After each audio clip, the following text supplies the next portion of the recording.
Hello, Durud and Shalom. We be live. Welcome back, everybody. Today we have more of the same of yesterday. We have the Islamic Republic striking ships with drones, and we have the United States of America hammering them back. Today, the strikes already, even though they started about 3 minutes ago, I kid you not, maybe 120 seconds ago, the bombs started dropping on the southern coast of Iran, and we already have some information regarding this. So already we know that there are sounds of several explosions. Looks like the IRGC Navy, or what's left of it, is getting hit in Sirik again, which is where they hit last night. And Bandar Abbas, as of probably 15 seconds ago, is also experiencing explosions. So Sirik, the Taharui Sirik Naval Base in particular, Sirik Coastal Guard is being hit. The Pier Tower in Sirik is also being hit. Keshm Island is being hit, and Bandar Abbas is also being hit. So 3 different targets, 3 different locations in the Strait of Hormuz. Multiple strikes so far. Looks like there's unknown UAVs, so it looks like drones are over Keshm Island as we speak. We don't know if these are American or IRGC. They could be for reconnaissance, or they could be the 108 Shahed drones. So to quickly recap, as we get more information that's coming out, earlier today, and we will show you guys on the screen as always so you can see. Here we go. So earlier today in the Strait of Hormuz, we saw that there was a ship hit by the IRGC. And this is turning out to be quite the normal behavior from them, actually. And you can see in the distance there that smoke rising from a little blob. That is a oil tanker. It's I believe it's a Panama flagged oil tanker carrying Qatari oil. Was struck by the IRGC. Now it's funny that the IRGC chose to target a Qatari oil tanker, given that they're pretty much their only ally left in the Persian Gulf at this moment. And as a response, the Americans have fired back.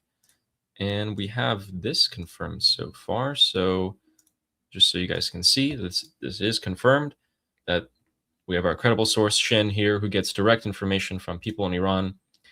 Explosions in the Strait of Hormuz. Vahid Online has also reported this. These are our 2 credible sources as they receive direct information.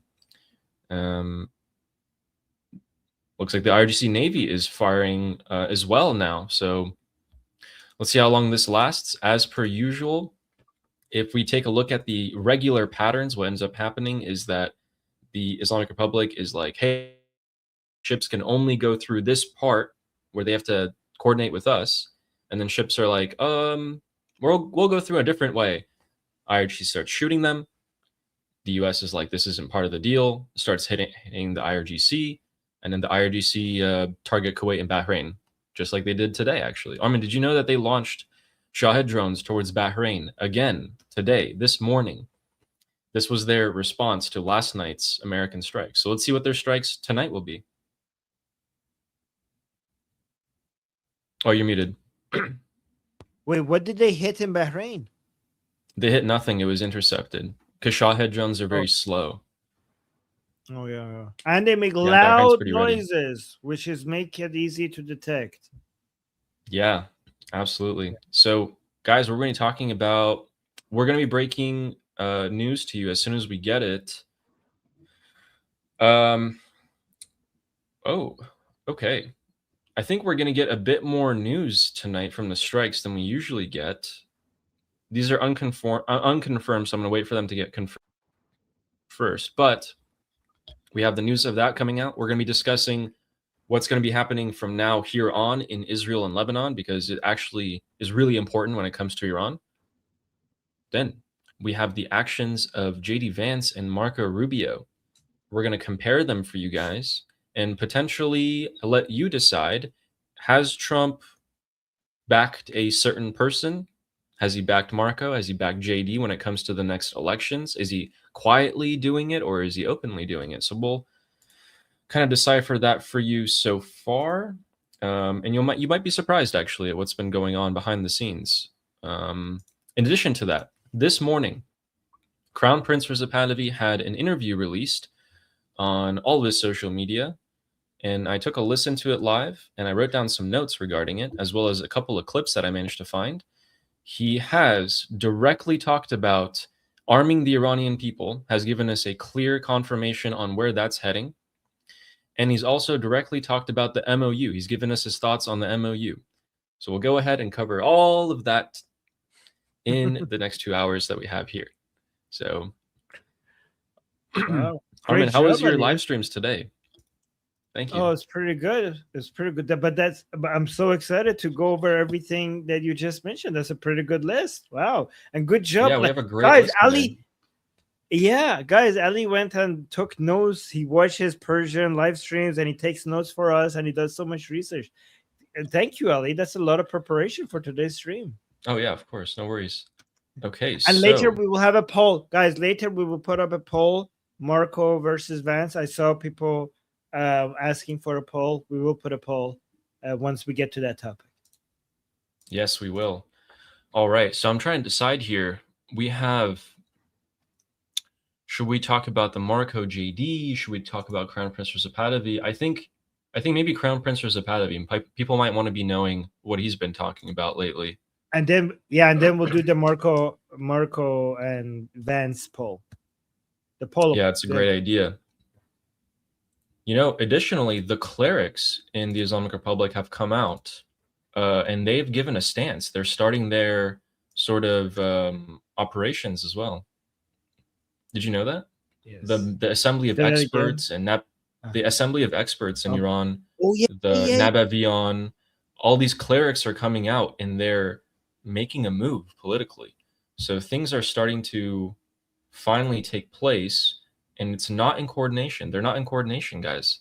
They're not going to just sit by and let Ghalibaf take over. So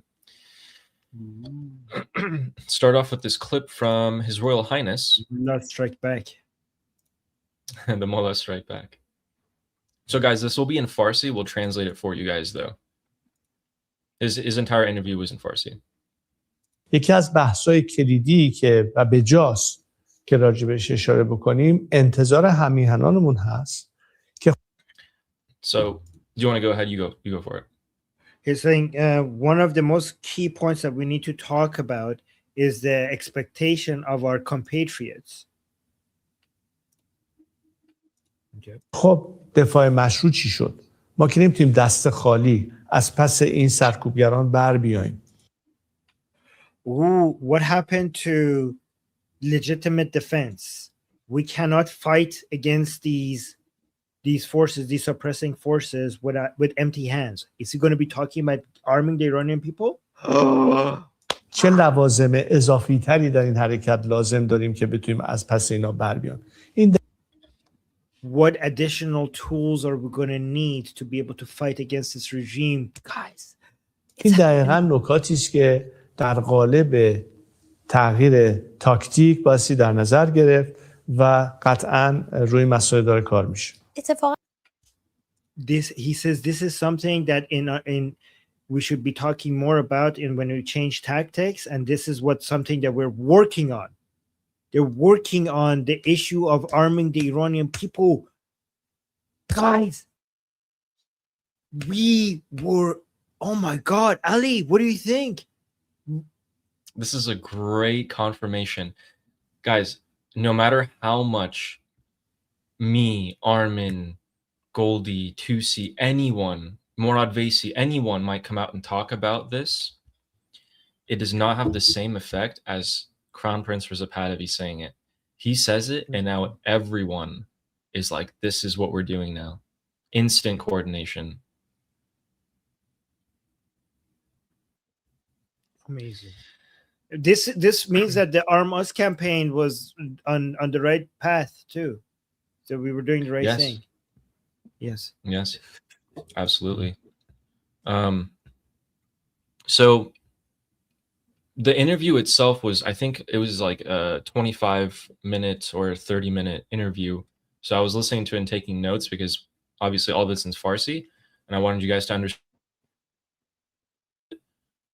Wait. So basically, at least sometimes it gets cut for me. Is it cut for you? Okay. Sometimes you get cut, but it's okay. It's only a slight okay. cut. Yeah. So I'm going to read a couple of the key points that he talked about today. So he released the interview today on İran Pas Gidim, which if you guys haven't checked out that website, İran Pas Gidim, it's his official website, and then all of his social media. Do you think that the Armas campaign had anything to do with starting this conversation? That I don't want to be Prince presumptuous, but I feel like you released the Armas campaign. Within 24 hours, it reached the eyes and ears of the highest levels of people.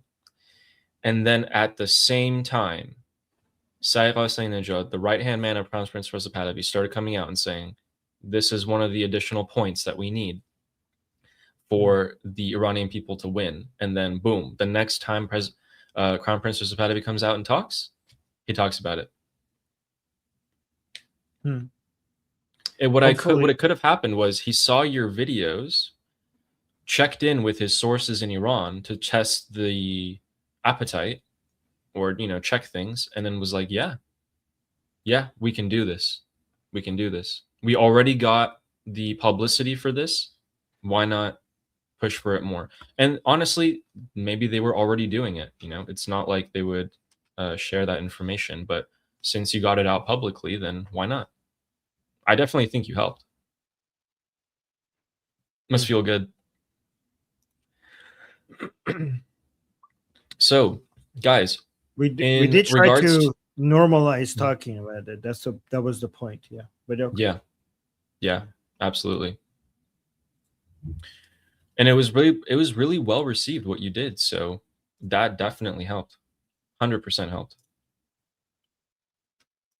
Oh, interesting. Okay, so guys, Prince Reza Pahlavi today said that this isn't the first time that we've seen such a thing. The regime gets pressure removed from it. It gets access to money right after events happen. We've been here before multiple times. Then he said, but this money has never reached the dinner tables of the ordinary people. It goes straight to building missiles and nuclear weapons and repressive forces. This time, though, they don't have Khamenei at the top to direct them. They don't have Khamenei to push some people and stop other people. You don't even see the successor to him. We don't know where he is. And, he's obviously referring to the fracturing that you might see here. They will never take care of the ordinary citizen, which is why I'm saying don't focus too much on the temporary situation, whether there's negotiations or not. Those are his direct words. So take a look at recent years. The cooperation and coordination of the Iranian people in the last 10 years has only increased. From woman life freedom and before till now, more and more people are acting out and speaking out. Look at Biden's presidency. When the regime got access to so much money, did the ordinary people fall silent? When you hear $300 billion this time, will it be any different than during Biden's time? I don't think so. They're not going to come build hospitals and schools and take care of people. They're going to regroup themselves, rebuild themselves, the Islamic Republic, and cause fear within the people, like, executions, torture, etc. And I have seen that in recent days, the fear factor among the Iranian people has been slowly decreasing. This last uprising showed that in 31 provinces in all corners of the country, people came out. Internationally, countries or people ask, well, what if the regime is gone? We don't know what will come after. And that was their concern, but it's not anymore. Now it's, how can they help the Iranian people achieve freedom? And then the interviewer asked him, why are you traveling to all these different countries and speaking with different governments? And he directly said, when our compatriots ask us to be their voice abroad, what do people expect? To sit at home and waste time? Speaking to foreign governments can influence their policies. And then regarding the MOU, and I think I have a clip of this, but he said the MOU is just a waste of, it's just to buy time. And both sides are, especially the Islamic Republic here, is just to buy time for himself. I'm going to try and find that real quick. But what do you think about that so far? Did he say what is waste time or buy time? That's actually, I want to hear. Sorry, to buy time. Buy time? Okay. Yeah. Wow. That's interesting. If you have that part, that would be good to hear. Yeah, I'm pretty sure I do.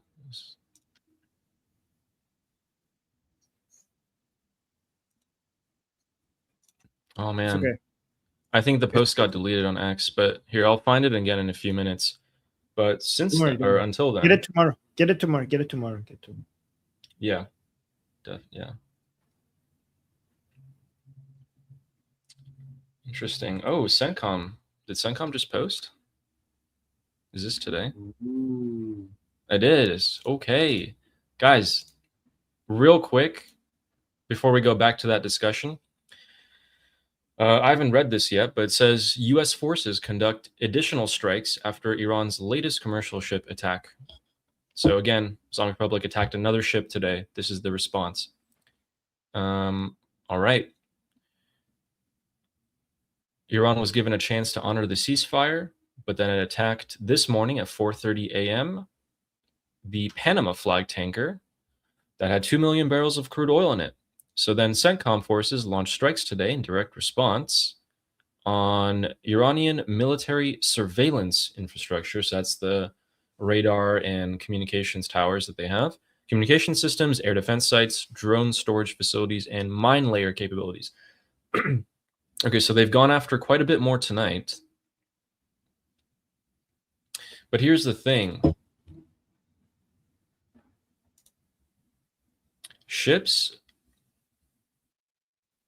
I don't know how many ships are going to keep on transiting. If today, the day before, maybe even, tomorrow, they'll keep hitting ships at this rate. I really want to see them. I don't know if they'll all stop. We'll take a look again at the traffic today, but what I'm really annoyed about is that they're hitting ships and we haven't revoked the oil license, the General License X. We should definitely revoke that or change it so that, they're a bit more limited. Like, this is not, I don't like that they were given the carrot first and then the sticks coming after. And they're still chewing on the carrot, so just take it out. Like, I don't like this. Take out the carrot, shove it up their butt. Also, in server, look at this. In server is being very funny. Look at the, no, wait, not this one. Wait, this one. So, how do you respond to this? You want to read it? Don't piss the United States off. They might hit a radar. Yeah, that's what they've been doing.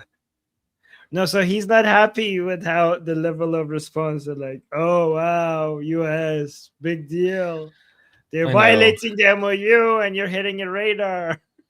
So to be fair, I'm not happy with the response either. A U.S. official just said it's a larger strike than last night. Iran had a chance to stop shooting. They didn't take it. Instead, they attacked another ship in the Hormuz this morning. So yeah, the strikes tonight were larger than last night. But I mean, again, this is not much of a response here, to be honest with you. I think the damage that these drones are doing, hitting these ships, are way more. The insurance costs are rising for these ships. I don't know. Guys, what am I getting wrong here? Okay, what am I like? I know some of you disagree with me on this, but can I get what is okay? So here's the thing: I'm not a Trumpolahi, like in server says. Okay, I have criticized President Trump plenty of times. Okay, so I've criticized President Trump to the point that people say I have TDS. Okay, so but when it comes to the MOU and the Americans not responding strongly, if you are an American politician and you're thinking about elections and you're thinking like, if you are president, if you are White House, okay, if you're the White House staff and you are told that for the midterms it's good to be, if we need to bring prices down for us to not lose the House and the Senate, potentially not losing the House and the Senate, and also we are out of missile interceptors, we don't have enough, we need a pause, we need a timeout to restock our munitions. And okay, let's do this MOU thing. Let's not escalate a lot for the sake of inflation coming down in the United States, and also a recovery time where we could restock our munitions. Why doesn't that pause? Like, I know we want things to happen faster.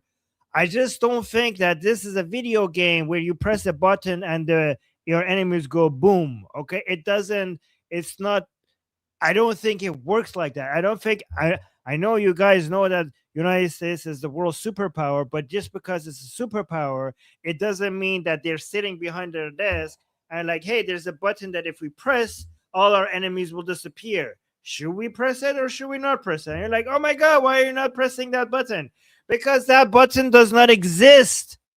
That button does not exist. So what am I missing here? Like, have you guys, like the people who are saying like, the Americans, why they're not responding? I can see why they're not responding. I can see why they have to de-escalate, at least temporarily. Like, what am I missing here that you guys in server? What am I missing here? Okay, wait, hold on. He's answering. He's saying, I mean, if it's a logistical issue, they need to be more transparent about it. It's war.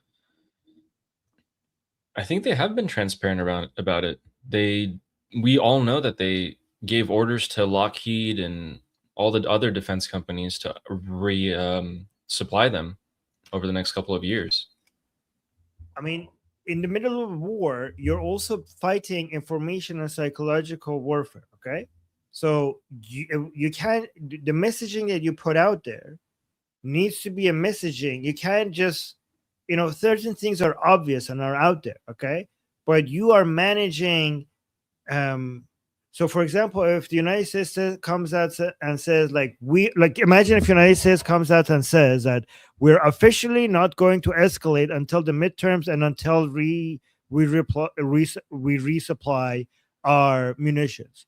Then within Iran, the Islamic Republic forces are going to say, like, holy shit, these people are not going to escalate. So let's fuck them up as much as we can. There's going to be a lot more internal pressure on the Islamic Republic to escalate if you put out that message that, yeah, no matter what, we're not going to escalate. So it doesn't make any sense for the United States to publicly come out and say that, given that then Islamic Republic will be pressured by internal politics to then escalate maximally, knowing that the United States has officially said that we're not interested in escalating.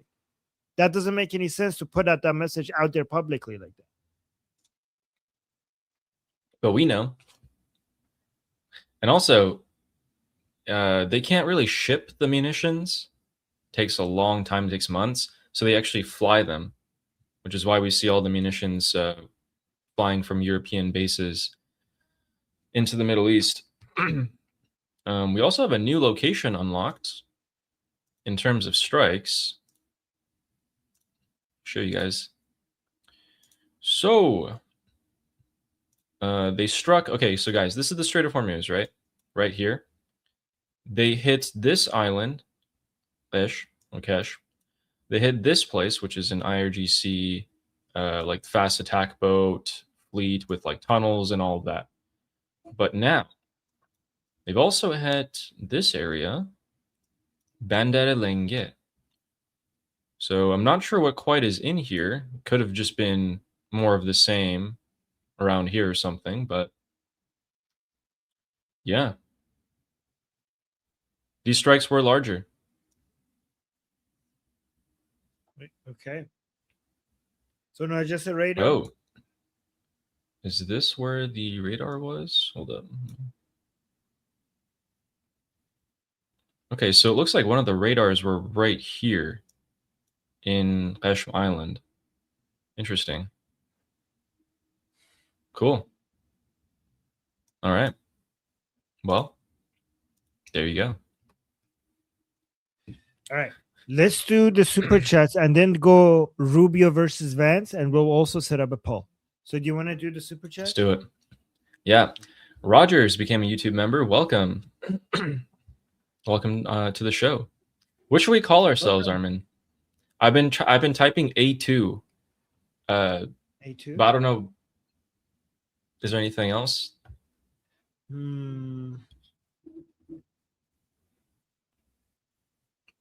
Guys, what do you think?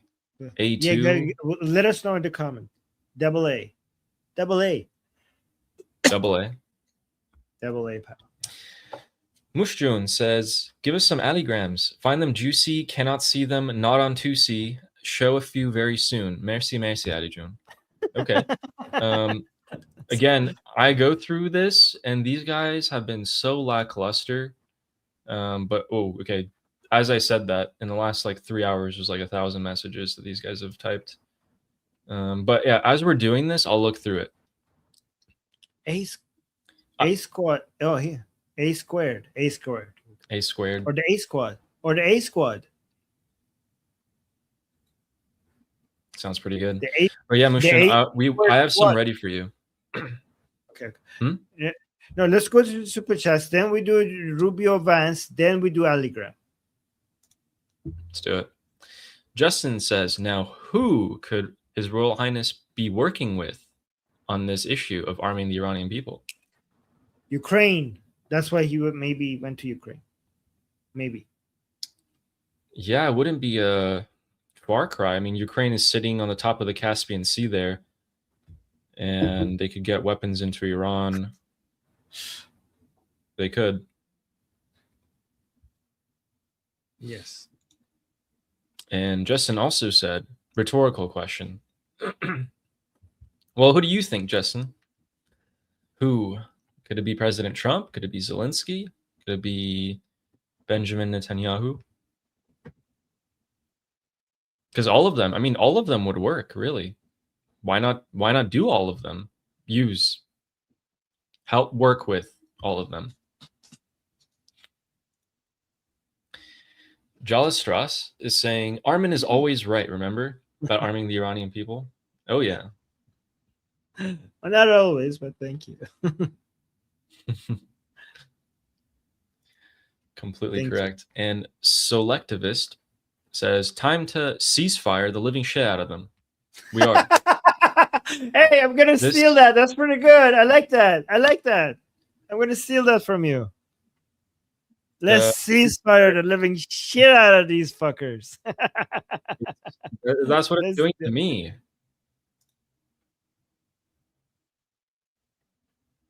Ah. Yeah, these strikes are more extensive. Cool. And Ian saying Vance deserves a pole, but he spelled pole with P-O-L-E, as in the large cylinder. Yes, I wonder where. YouTube, we're not advocating for sexual violence. Okay, we're not doing that. Okay. No, not on the Vice President of the United States. Oh my God. Shit. Yeah, we might have just gone on the list somewhere because of Ian, but see. No, Ian. And Amir gifting 5 Liberty Politics memberships. Yes, thank you, to grow Amir. the club. And he also gifted me 5 memberships, just growing and growing. That's so just sweet. He went on Liberty Politics and gifted 5 memberships, and then he went to Ali's channel and gifted 5 memberships. That's sweet. Thank you so much, Amir. And Vidu says, Durud, Rubio is the leader the West needs. Is it possible that focusing on Hezbollah more than the IRGC is the best move if Hezbollah collapses first? Let me tell you, I thought that the IRGC would collapse first, and then Hezbollah would have its funding cut, and it would cease to exist after, a short time after that. But it looks like, and we're about to get into it with the Rubio Vance thing, it looks like Hezbollah might be the one who gets destroyed first. So, guys, Islamic Republic is a wolf with 3 teeth left. All of its other teeth have been pulled out. It only has 3 left. 1 is Hezbollah, 2 is the Strait of Hormuz, and 3 is the enriched uranium. Okay? So, before we could get rid of the Islamic Republic, if we could pull these last remaining teeth out, then we will be able to go and finish, do the final blow against the Islamic Republic.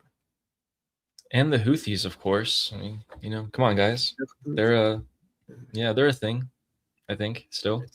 Still, okay. But yeah, good question, Vidu. We're going to get to that soon. And Fleshy Interloper saying traffic is very low. Oh. See, I mean, that makes sense. I told you, it's closed. That makes sense. Yeah. And he also said they have plenty of old bombs. So they call them dumb bombs, not like guided or anything like that. And short missiles, so short range missiles. Okay, cool. Yeah, I mean, I sure hope so. Otherwise, what are they even doing over there? Yeah, cool. I wonder what the traffic is exactly. I want a number on that. Well, you should look into our group discussion. Fleshy keeps posting reports there. Oh, sweet. Yeah. Thanks, Fleshy.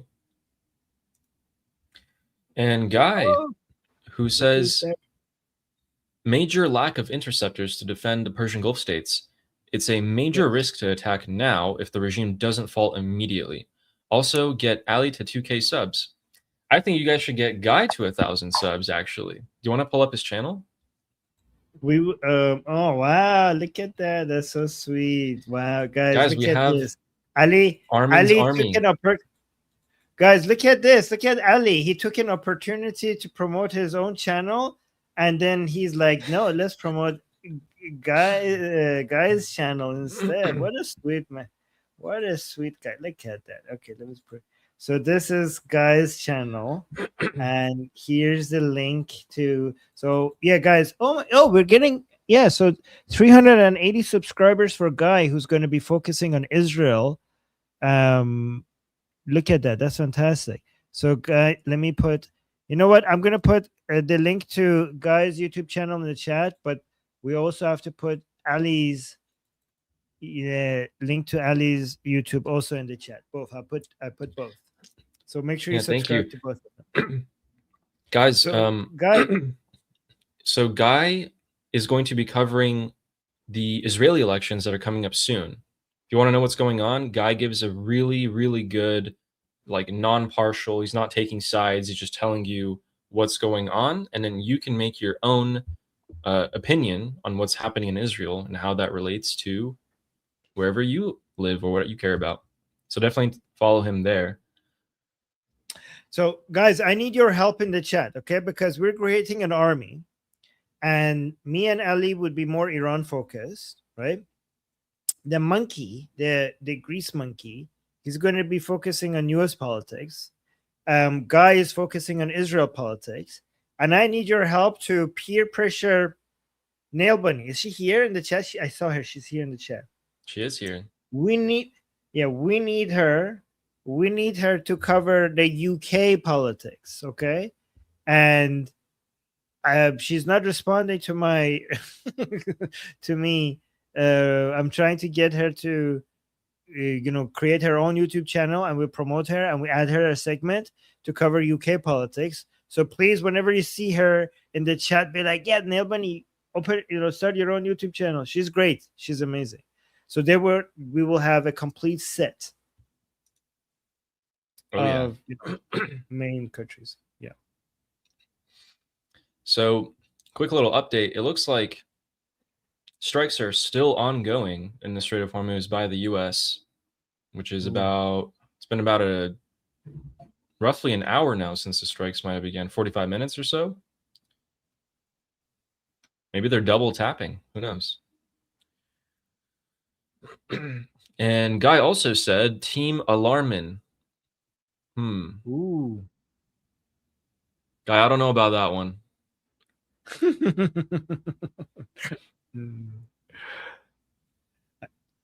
I think the A team, people were saying the A team.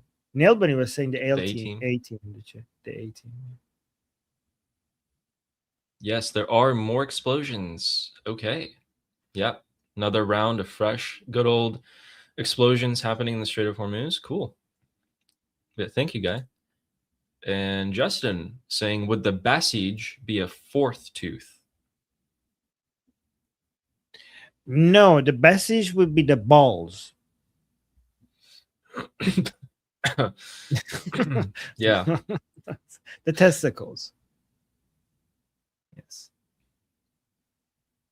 Yeah, that's why they're so small. Yeah. And Joanne saying, do you know how Goldie is going with getting her channel back on? I wouldn't know, but I wouldn't know either. I mean, yeah, I don't know. Yeah, I don't know if she's been streaming or not, but if she does, you should ask her directly.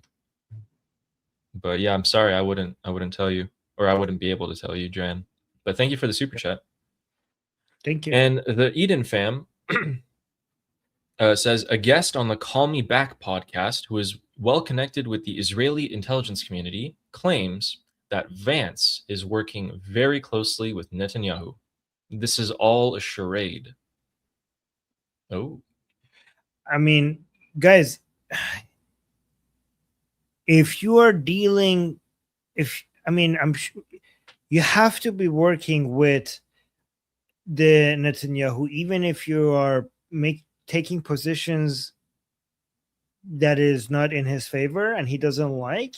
If you're dealing with the Middle East, you're dealing with Israel. If you're dealing with Israel, you're going to be working with the prime minister. So I don't know if necessarily them working with each other means that they're aligned.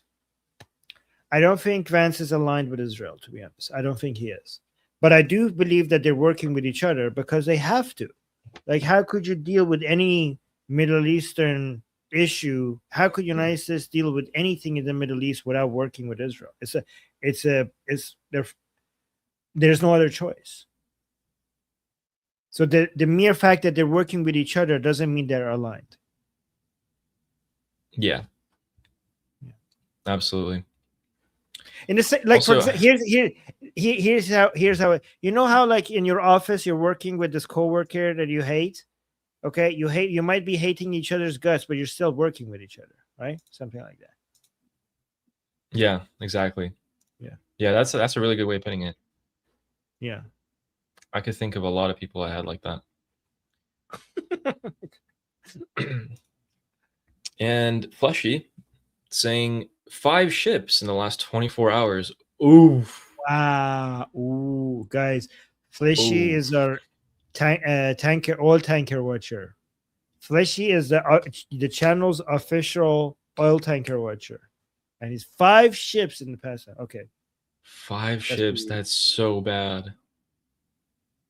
Pretty much closed, eh? No. That's closed. That might as well be 0. That's very, very bad. Oh man. Okay, I'm trying to think here. I mean, maybe that's why these strikes are more extensive, but I don't, unless they go in and, take a couple people out, I don't think it's going to be real deterrence. Oh my god, it's server like, 5 ships. It's 5D chess, huh? Is this 5? Oh my god. That's how many every time he hears 5 now for the rest of his life, he's going to think back to this stream.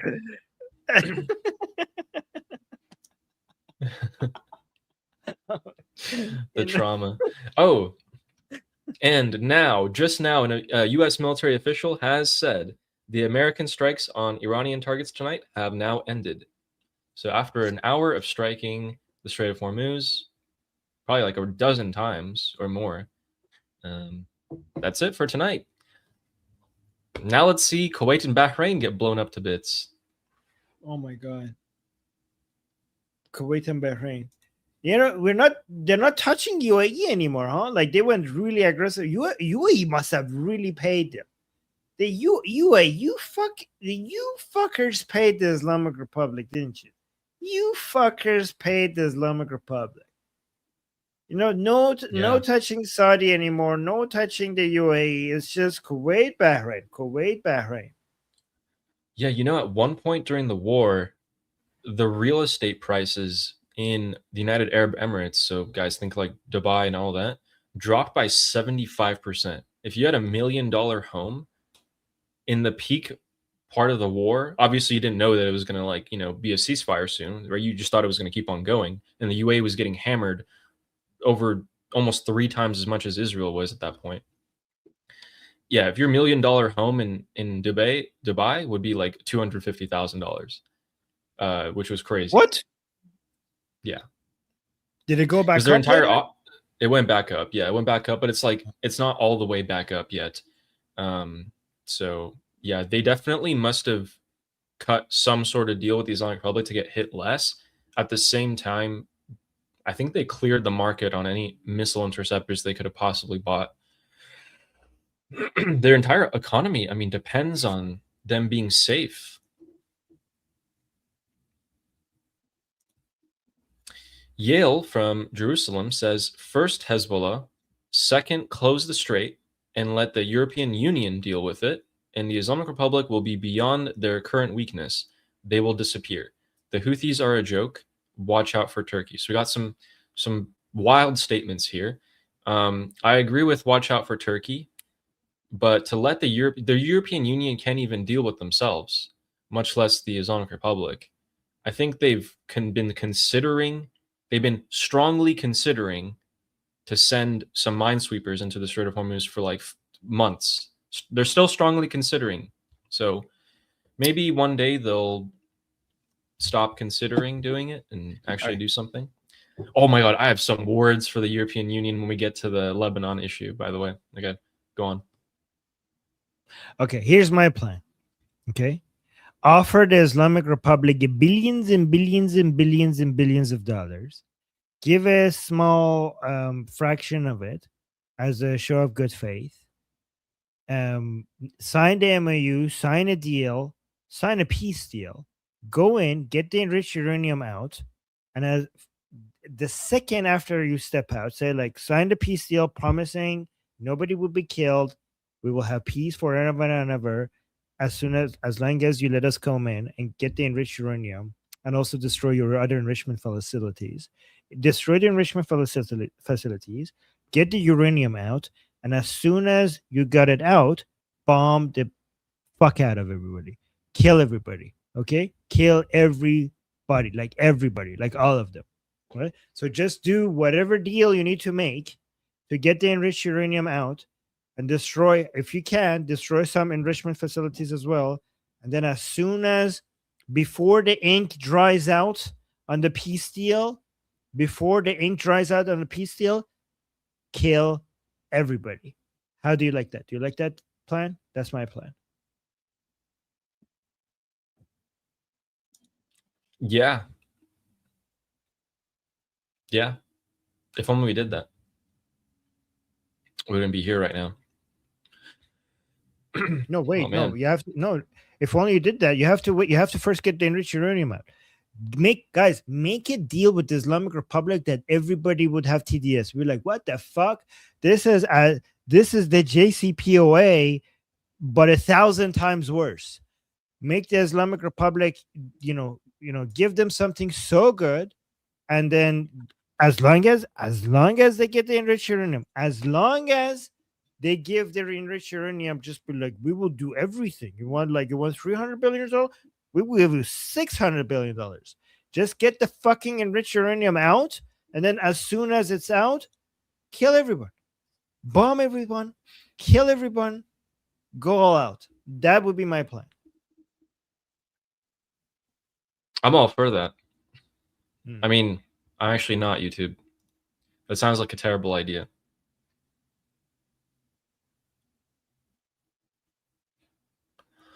Oh man, I've really been trying to find that clip, but okay. Anyway, keep going here. Thanks, Yale.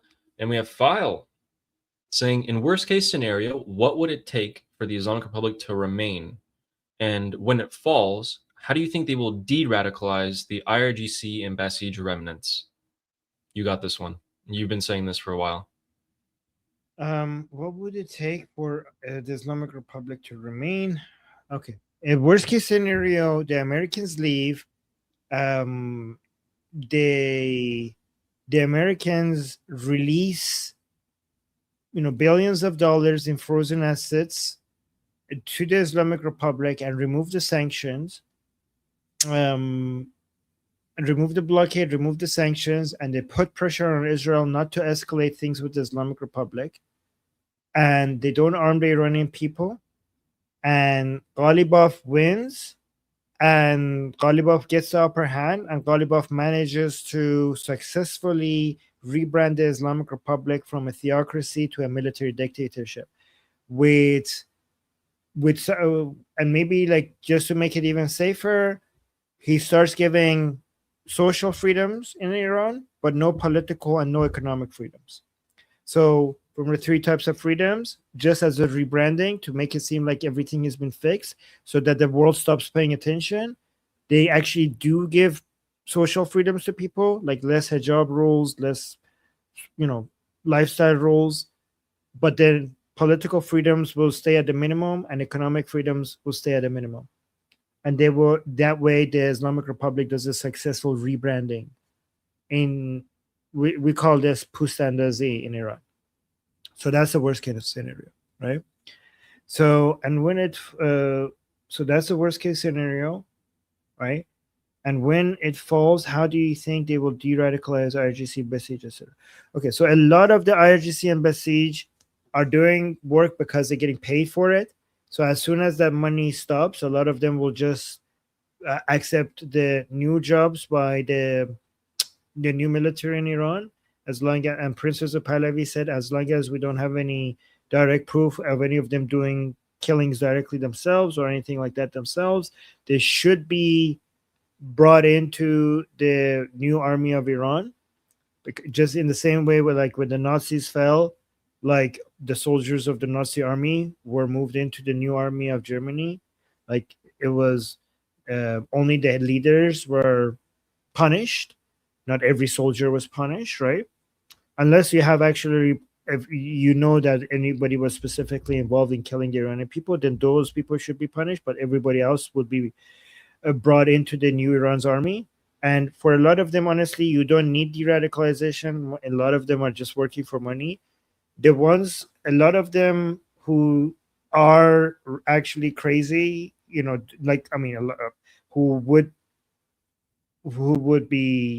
Durka jihadi.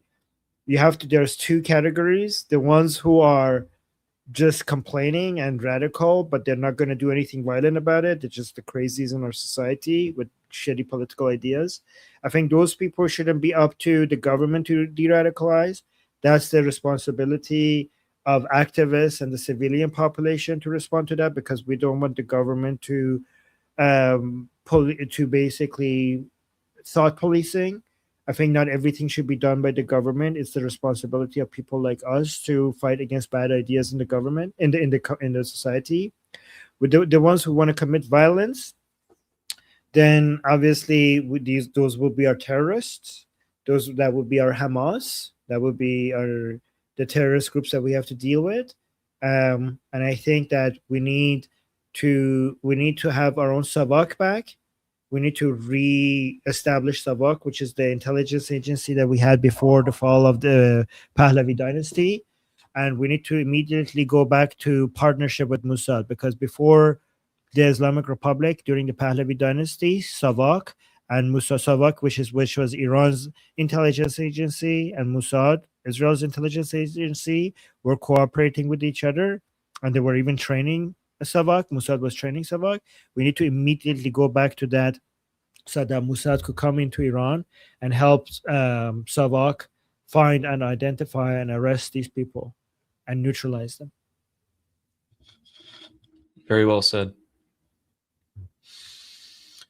Thank you.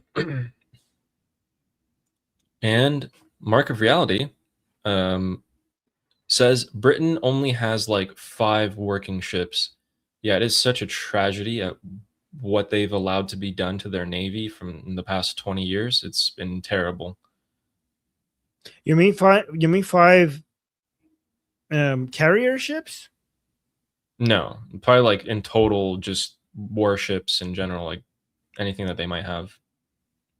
Five. It's like it's an exaggeration for sure, but okay. What they used to be just a few decades, Yeah. a couple decades ago versus now is nothing. My God, the British Empire's navy used to be like a force to be reckoned with. Yeah. And he also said, so what happened to the 300 billion we were allegedly sending them? I've been hearing about it for weeks on the news. Yeah, Okay, we're not so sending that them is anything. fake. That is fake news. Fake news. The 300 billion was nothing that United States was going to pay to the Islamic Republic. That was never the case. That's not in the MOU at all. I mean, even though the MOU is like not binding, but it's not even the MOU. The 300 billion is supposed to be private companies in Arab countries around the Persian Gulf being allowed to create a fund for them to be able to allow to invest in private companies inside Iran as a reward for the Islamic Republic opening its economy. So that $300 billion will never happen under the IRGC when the IRGC is in power. Like under the current conditions, like no private company will like, hey, we have too much money. Let's burn it. Let's invest our money in private industry, in private businesses in Iran with IRGC to compete with IRGC owned industries. So guys, the IRGC has like there's a command economy isolationist structure within the economy of Iran, meaning that IRGC controls 2/3 of Iran's economy, destroys the private sector, brings everything within its own control, and makes it impossible for any private company to compete with IRGC owned businesses, right? So investing in private businesses in that environment is basically just, I don't know, pissing money away. Like why would you do that? Like, why would you put your money in private businesses in an environment that IRGC will come and crush it? The only way that you could have the Iran's economy able to absorb $300 billion is for IRGC to lose its grip on the economy, right? So, I mean, if that happens, that would be the end of the Islamic Republic, right? Yeah. But good question. Glad you asked it so we clarify. So yeah, United States is not giving any money to the Islamic Republic, and the Arab countries are not supposed to give this money to the Islamic Republic. This is supposed to be from private companies within these countries to private companies within Iran. And the private sector in Iran is destroyed by the IRGC because it doesn't want to compete with the private sector. If you're the oh man, if you're the IRGC and you control a major part of the economy in Iran, why would you want competitors to come in and start taking control and economic benefits away from you? They're never going to let that happen. In fact, that's why they oppose Ghalibaf so much right now, is because Ghalibaf wants to open up the economy of Iran to the world. And the IRGC are like, hell no, you're not, because we lose money and power if you do that. Yeah, if this $300 billion works out, which it won't under this current conditions within Iran, that would be a $300 billion against the IRGC if it works out. Not $300 billion for IRGC. That would be $300 billion against IRGC. If it works out, if it's done the way that they are saying it's supposed to be done. Yeah. Good question. And Fleshy Interloper saying late goal, Addy. Yeah. Oh. I put a goal up. Fleshy's on it. They're keeping me on the straight and narrow. Being like, why didn't you put the goal up for your super chats? And it's up. It's definitely up. Thank you. Yay. It's really nice having like supporters like that. Thank you, by the way. Yeah, that's very sweet. Thank you, guys. And File saying Vance has been recently saying some very harsh things about Israel. True. Could it be possible that sometime after the Islamic Republic falls, Israel and Iran will keep the Middle East peaceful and stable while the U.S. leaves the region? I think you know the answer to your own question there. I think you're asking this so that other people can know.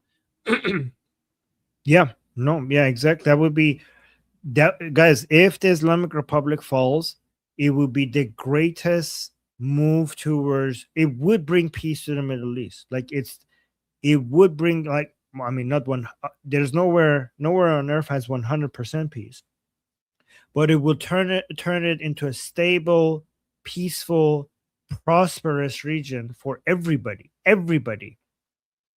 without United States needing to be there and spend so much of its military resources to maintain stability in this region. United States could focus so much of its resources tied up in this region on its own hemisphere.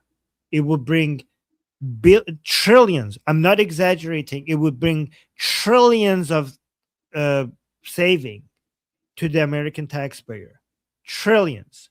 This is what the ISO-COX don't understand. Any war with the Islamic Republic, the cost of that is so much less than the strategy of containment of the Islamic Republic and all of its proxies and the axis of the resistance in the region. Absolutely. Yes. My File knows that. File's been watching us. Yeah, he just wants us to repeat that. Thank you for asking that. And Jagatai saying US and Israel responded to the Iranians' call. Our allies in action betrayed us. Our enemies funded the Islamic Republic. We ran out of ammo, had to safely pause. We love Iran. Yeah, roughly, that's about true, roughly. Yeah. Yeah. Yeah. Yeah, guys, it's not a video game. Like you don't get get to press a cheat code and all of a sudden your munitions just get filled again. It doesn't work like that. Yeah, unfortunately. I keep having dreams that I'm Superman and I get to go and like protect Iran, and I like take care of all the mullahs and all of the IRGC single-handedly, and then establish like the new government in Iran and everything. I keep having that dream. It's like I don't know. Anyway. It shows where your passion is. Texas troops saying we have not run out of ammo. When it comes to offensive missiles, no. But when it comes to missile interceptors, the Americans haven't run out, but it's getting to numbers that are uncomfortable for United States. So you could still have a lot, but you don't want to get too low because other things could happen. China all of a sudden might want to go attack Taiwan. So United States will not be interested in getting the numbers to a point, like even if you have enough, you have to have enough for many different things at the same time, not just for the Islamic Republic. But Jeffrey was saying that we're low on, munitions and missile interceptors. Yeah, exactly, because we like a cushion. So you have a lot, but it's getting but you need to have that cushion. So they stopped because they can't just go all the way down, right? Exactly. It's to maintain that cushion. Because it's irresponsible for the Americans to just go so low where you don't have that cushion, where other things around the world could happen. These are their global stockpile of interceptors, guys. It's not just the Middle East. It's not just CENTCOM. They pulled them in from Japan, from everywhere around the world to do it. Yeah. Oh, interesting. Look what we have here. Guys, this is not Jew. People were asking if this is a Jew hater. This is not Jew hater. This is someone else, because I remember them typing at the same time the Jew hater was typing. Look at this guy. So this guy, whose username is IDF Kills Children, says Operation Epstein Fury was a joke. The IRGC will never fall. Glory to Islam. Glory to the IRGC. In Allah we trust. God bless Mujtaba Khamenei forever. Wait, this is such a... I think he's on our side. This must be a troll. Because if Operation Epic Fury was a joke, you're saying Ali Khamenei was a joke. Because Operation Epic Fury killed Ali Khamenei. So if you think that was nothing, that means losing Ali Khamenei was nothing. That means Ali Khamenei was not important. This is an insult on Ali Khamenei. If the Operation Epic Fury was a joke, that means losing Ali Khamenei was not a loss. So you're insulting Ali Khamenei. Destroyed. Simply destroyed. Yeah, okay. Okay. So, this is such a disrespect to your supreme leader, you fucking idiot. You never But think unless before it's you a joke. speak, do you? This But guy it might be a joke. never. This might be trolling. Like, this is trolling. This is like, this is too retarded to be serious. I mean, this guy's clearly a Shia Muslim. I don't think you should overestimate his intelligence like that. Yeah, that's the problem. Like, Shia Muslim. I mean, no. Okay, no. I know Cyrus is here. Cyrus, I'm not talking about you. Sorry. So- Sorry. No, but like, but Shia Muslim and troll, you can't tell the difference. Nah, he's serious. Okay. That's how And retarded Fleshy- you are. That's how retarded you are. You're so retarded we can't tell if you're joking or not. And Fleshy saying the United Kingdom does have 4 minesweepers, one with Gulf experience. That's Where are true. they? We do have that. Yeah, Are they in the actually, Gulf? where are they? Yes, they're not. Also, Yeah, the Fleshy. one thing that you have, that is the most relevant at this moment, you're like, nope, we're gonna come in after everything is over. And Amir saying what that was, one heavy troll to the toilet. I think it's talking about the IDF guy, the IDF, yeah. The IDF We'll call him the guy. IDF guy. No, that's an insult to IDF. Let's not do that. Yeah, that was one IDF hater. fat, heavy troll. Thanks, Amir. Justin saying, Armin, can you tell me your choice libation in your glass? Just curious. It's not alcohol. This is I have ginger tea, sometimes I have strawberry tea, sometimes I have mango tea, but this is ginger tea. Do you think that helps with inflammation? I don't know. Oh, side note, I was in the Persian Discord last night, and there was this guy who was like, yeah, I'm super into health and fitness and this and that. And by the way, I was like, I had my microphone muted. I was just listening in. And he's like, yeah. And he started talking. He's like, yeah, just don't brush your teeth at night. You're supposed to brush your teeth in the afternoon because it like messes with your gut. And I'm like, keep in mind, guys, I'm a medical scientist. I'm like, and then he's like, yeah, weightlifting and bodybuilding is the worst form of exercise for you. Like, it destroys your body. And I'm like, and I was so close to unmuting my mic and being like, what are you and I just left. I had to leave because I was like, I can't listen to this anymore. It's hurting me. Listening to you is bad for my health. Yeah. And Kelly saying, let's get to the goal. Great job explaining everything. Thank you very much. Very kind. Really appreciate that. Thank you. And AP Moto Art saying, troops also need rest. 45 days is peak combat effectiveness. Yeah, that's really stressful. I looked at their quarters and oh my God, I would not want to live like that for more than a week, much less, a whole year. Yes. People underestimate the psychological toll. Like, you need to go to your wife and to your kids and kiss them and spend time with your dog, stuff like that. Like, like, it fucks with your mind if you're away from your loved ones for such a long time, it does.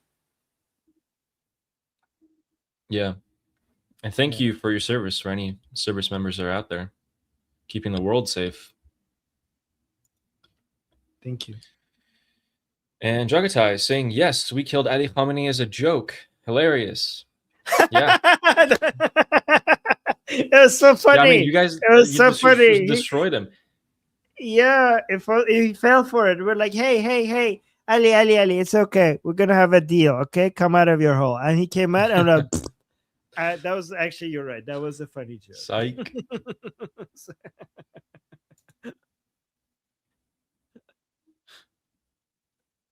He did actually. He did fall. Lady, He did fall. He did fall for it. Like, it was actually a plan. This is not a conspiracy. This is actually confirmed that a lot of the negotiations with the Islamic Republic was meant to convince Ali Khamenei to come out of his bunker. And he came out of his bunker thinking that the Americans are serious about a deal. He came out, and then as soon as he came out, they like a bug. they smacked him. They whacked him. Yeah. Guys, oh yeah, one more super chat. I'm going to do a quick update, and we can go to the Marco Rubio thing, and we're going to be deciphering what they're actually doing behind the scenes here. So Micah is saying, that's Jew Hater's other account. They talk very similarly.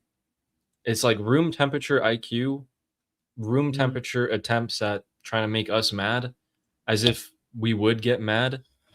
I don't know. It's just terrible. It really is. What should we do for a poll? Who would you vote for? JD Vance, Marco Rubio? Should that be the poll? Yeah. Who would you vote for? Like, and if you guys aren't American citizens, just if you were, who would you vote for? If you were American. Okay. Yeah. Well, let's put thanks, Micah. While he's making the poll, quick little update. I'm hearing a lot of chatter through channels in the Middle East that the Islamic Republic is moving their missile launchers.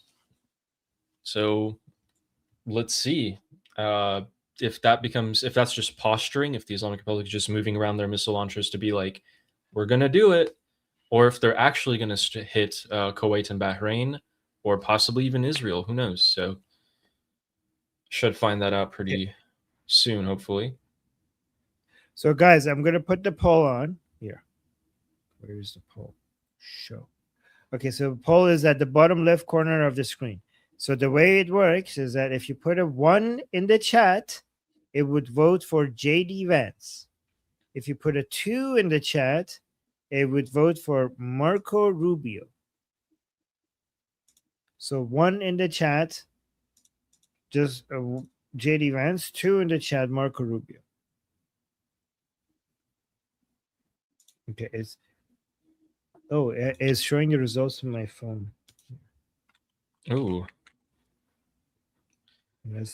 Marco Rubio. Guys, if you put I feel like it's gonna be like 80%. It's not gonna count. If you 80%, okay. I feel like it'll be 80% or something like that. Oh, so man, guys, like if 90%. You're not American, if you're not American, don't say I'm not American, I can't vote. Just if you're not American, just if you were American. If you were American. Put a 2 in the chat for Marco Rubio. Put a 1 in the chat for JD Vance.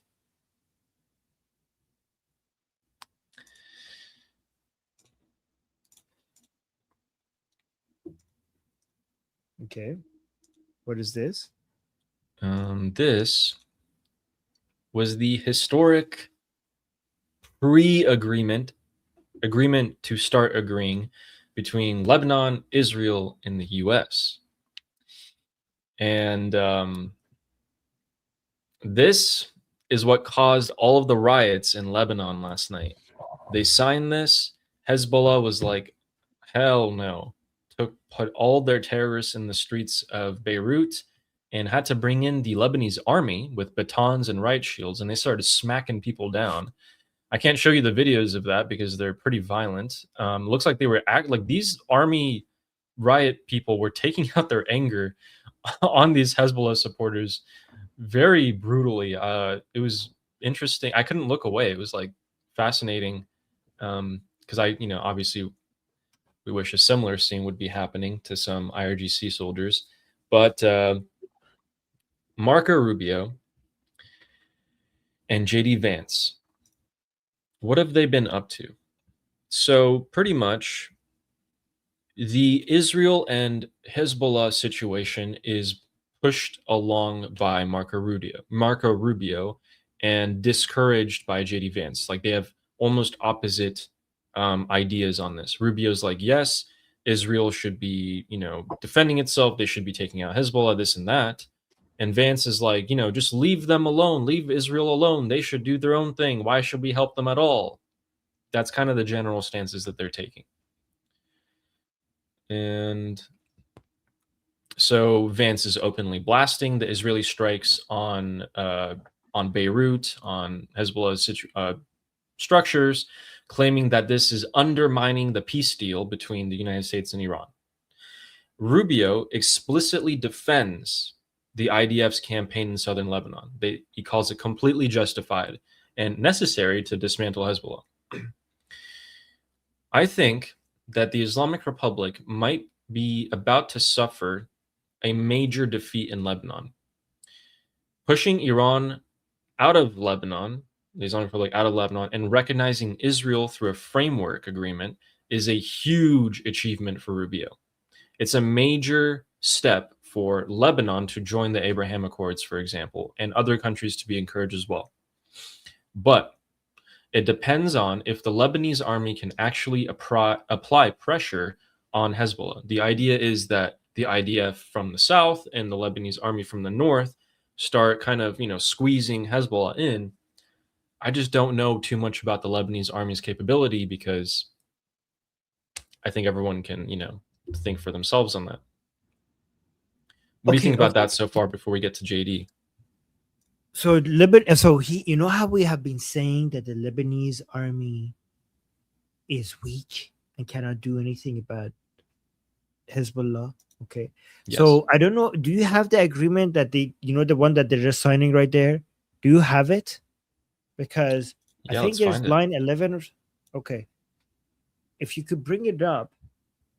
I don't know how seriously they're going to take this, but there's a line in there that might give Lebanon a fighting chance if they take it seriously.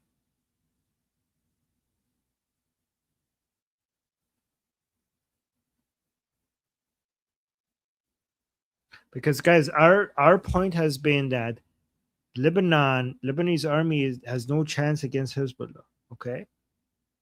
But there's something with this deal that might change that.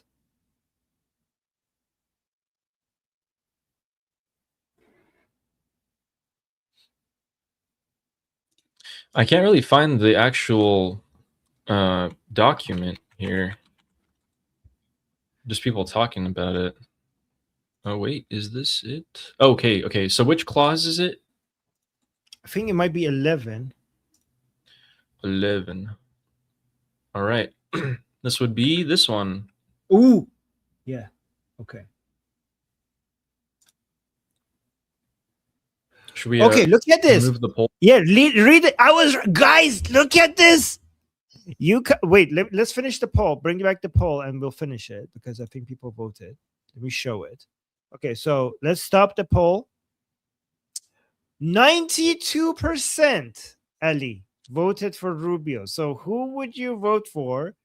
JD Vance or Marco Rubio? 92% voted for Marco Rubio. Wow.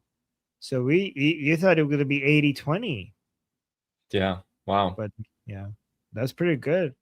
I like that. Good job, guys. I'm proud of you. But Ali, you should be proud of me now. Everybody should be proud of me because I knew exactly which part of the agreement between Lebanon and so I was like, guys, like Lebanon might have a fighting chance. Let's go to section 11 of the agreement that was just signed. Okay, so what does it say? Let's read it. It says Lebanon and the U.S. commit to preventing funds from flowing to any entity, organization, or individual affiliated with non-state armed groups, and to take available legal measures to prescribe the activity of such entity. The government of Lebanon explicitly commits to prevent reconstruction funds from flowing to non-state armed groups and connected entities. This means Lebanon and the U.S. will prevent the Islamic Republic from funding Hezbollah in any way that they can. So why is this 11 significant? Why did I point number 11? Because that's what Hezbollah, that's their blood, that's their lifeline. It's the money that they get. I know. But why now Lebanon has a fighting chance?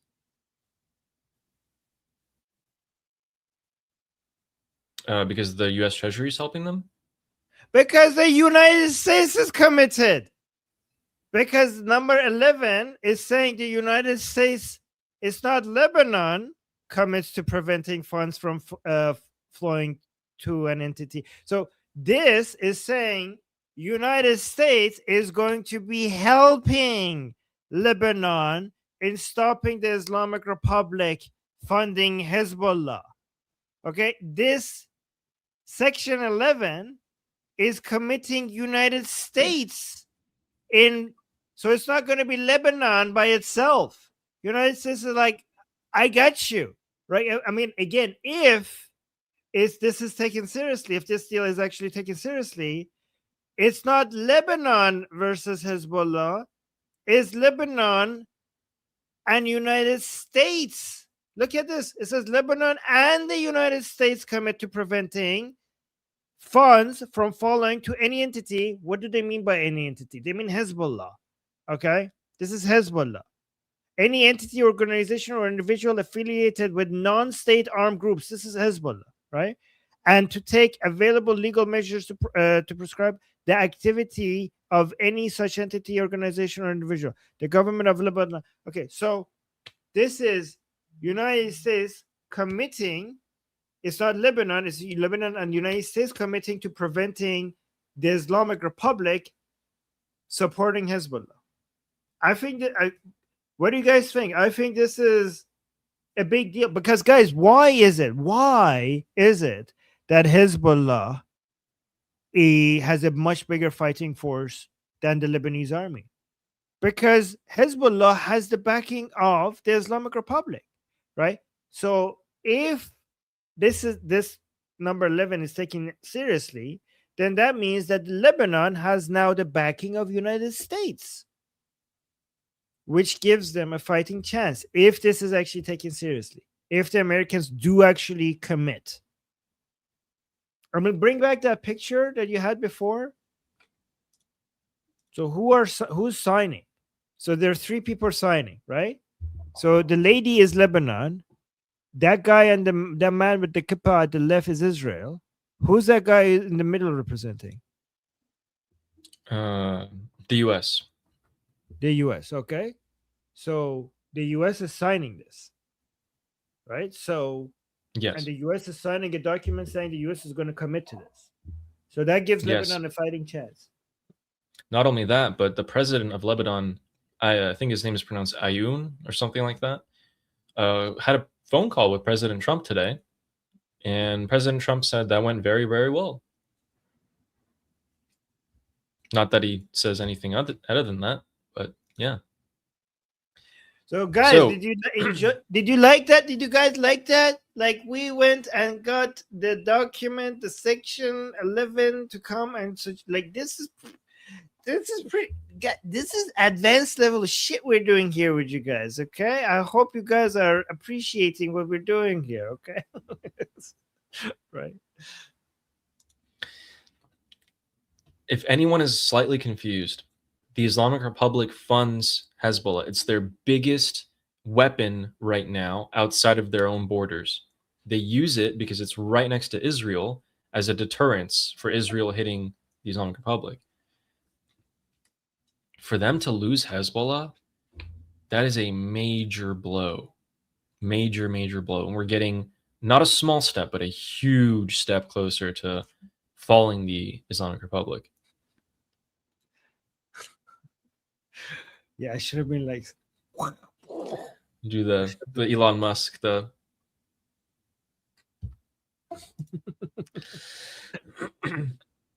So that's what Marco's been doing. Marco's been pushing this. Rubio's been pushing this, and Vance is being like, no, let him figure it out. Let him do it. To me, I'm okay.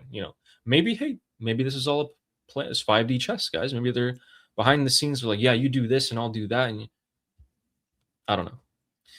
I don't know why JD would willingly put himself in that kind of a image spotlight like that. Maybe he wants to. Who knows? But Vance is here's what Vance has been doing.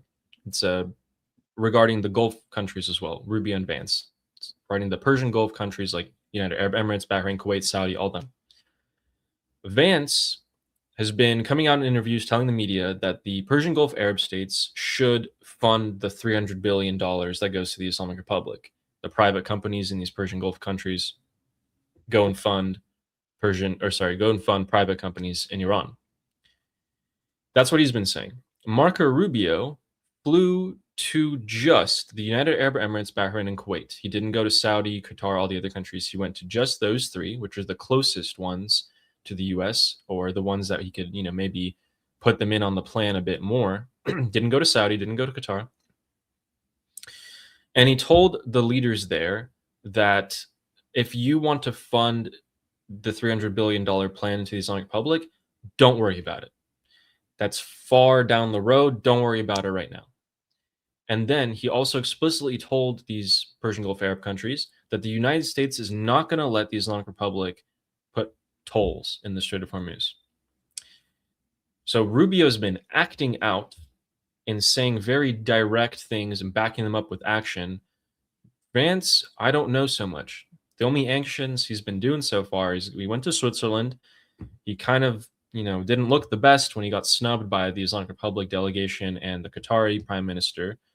But maybe that's his role. What do you guys think? He's being used, you're saying. He's being used. Maybe. I think they're playing it both ways. I think you have the White House has Rubio for the neocons and the more aggressive people, and they have JD Vance for both, so they could basically play both sides. Yeah.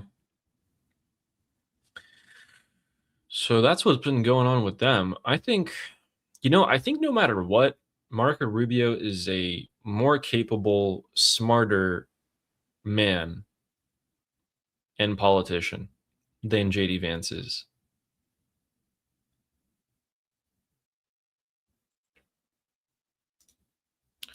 So let's take a look here. But yeah, basically the actions of these two potential successors to Donald Trump are different and clear. So let's see who wins the presidential election in 2.5 years from now. I think it'll be Marco, to be honest with you, especially after the Islamic Republic falls. And yeah, I think it'll be Marco. Polymarket disagrees with you. Hey, we're still a couple.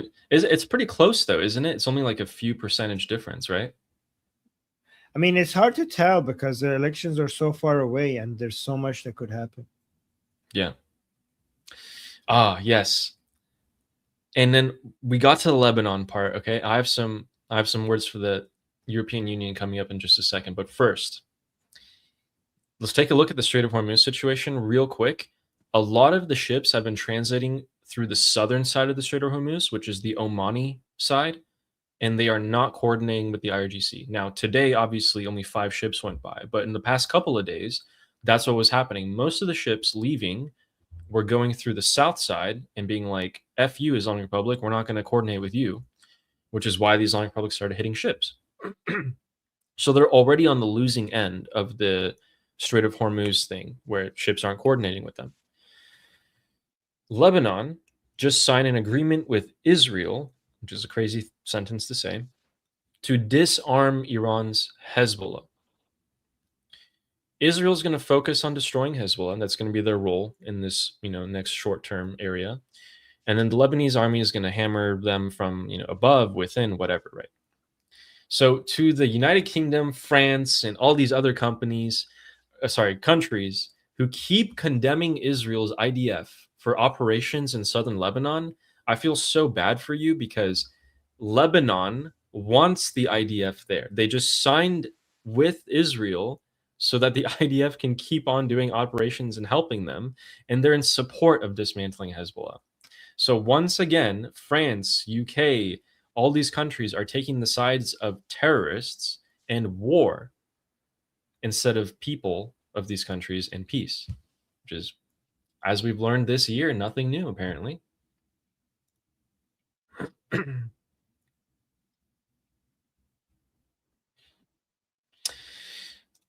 We have some stuff we'd like to share. And then for anyone who's wondering what that agreement looks like on a map here, Prime Minister Benjamin Netanyahu came out in a video on TV and was pointing out. Oh, This is in yeah. Hebrew, so I'm going to mute it. But if you guys can see that map, he's actually pointing out the red areas where he's going to let the Lebanese army come in and start conducting operations so that the IDF can see, what's the capability of the Lebanese army? Can we work with them? What's the capability that we can let them start doing stuff, called a pilot? And yeah, I mean, This is just a it's test. crazy.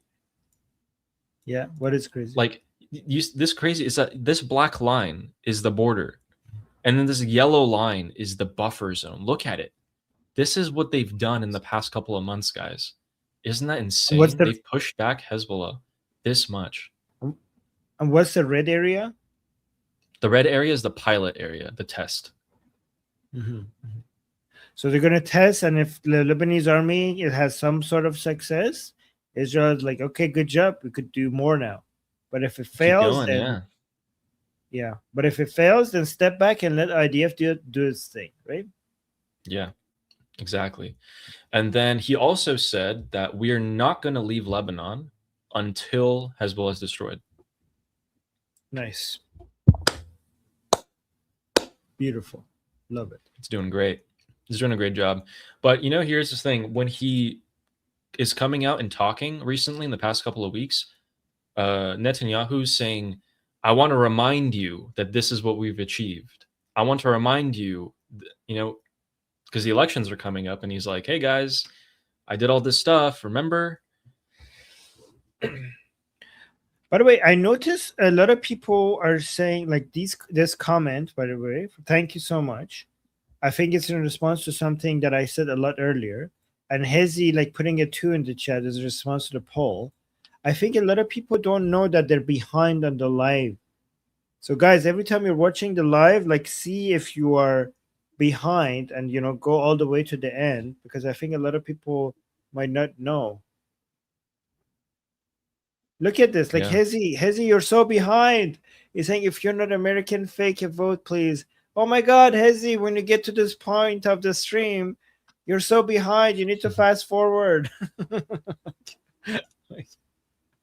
Oh no, so sad, so behind. Okay.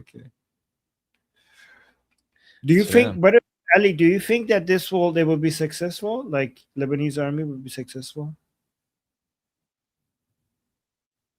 Again, if the IDF is coordinating with them, yes. If the IDF comes in, gives them intel, maybe provides some air support, artillery, whatever, then yes. If they're really just letting the Lebanese army on their own do it, I don't know about that.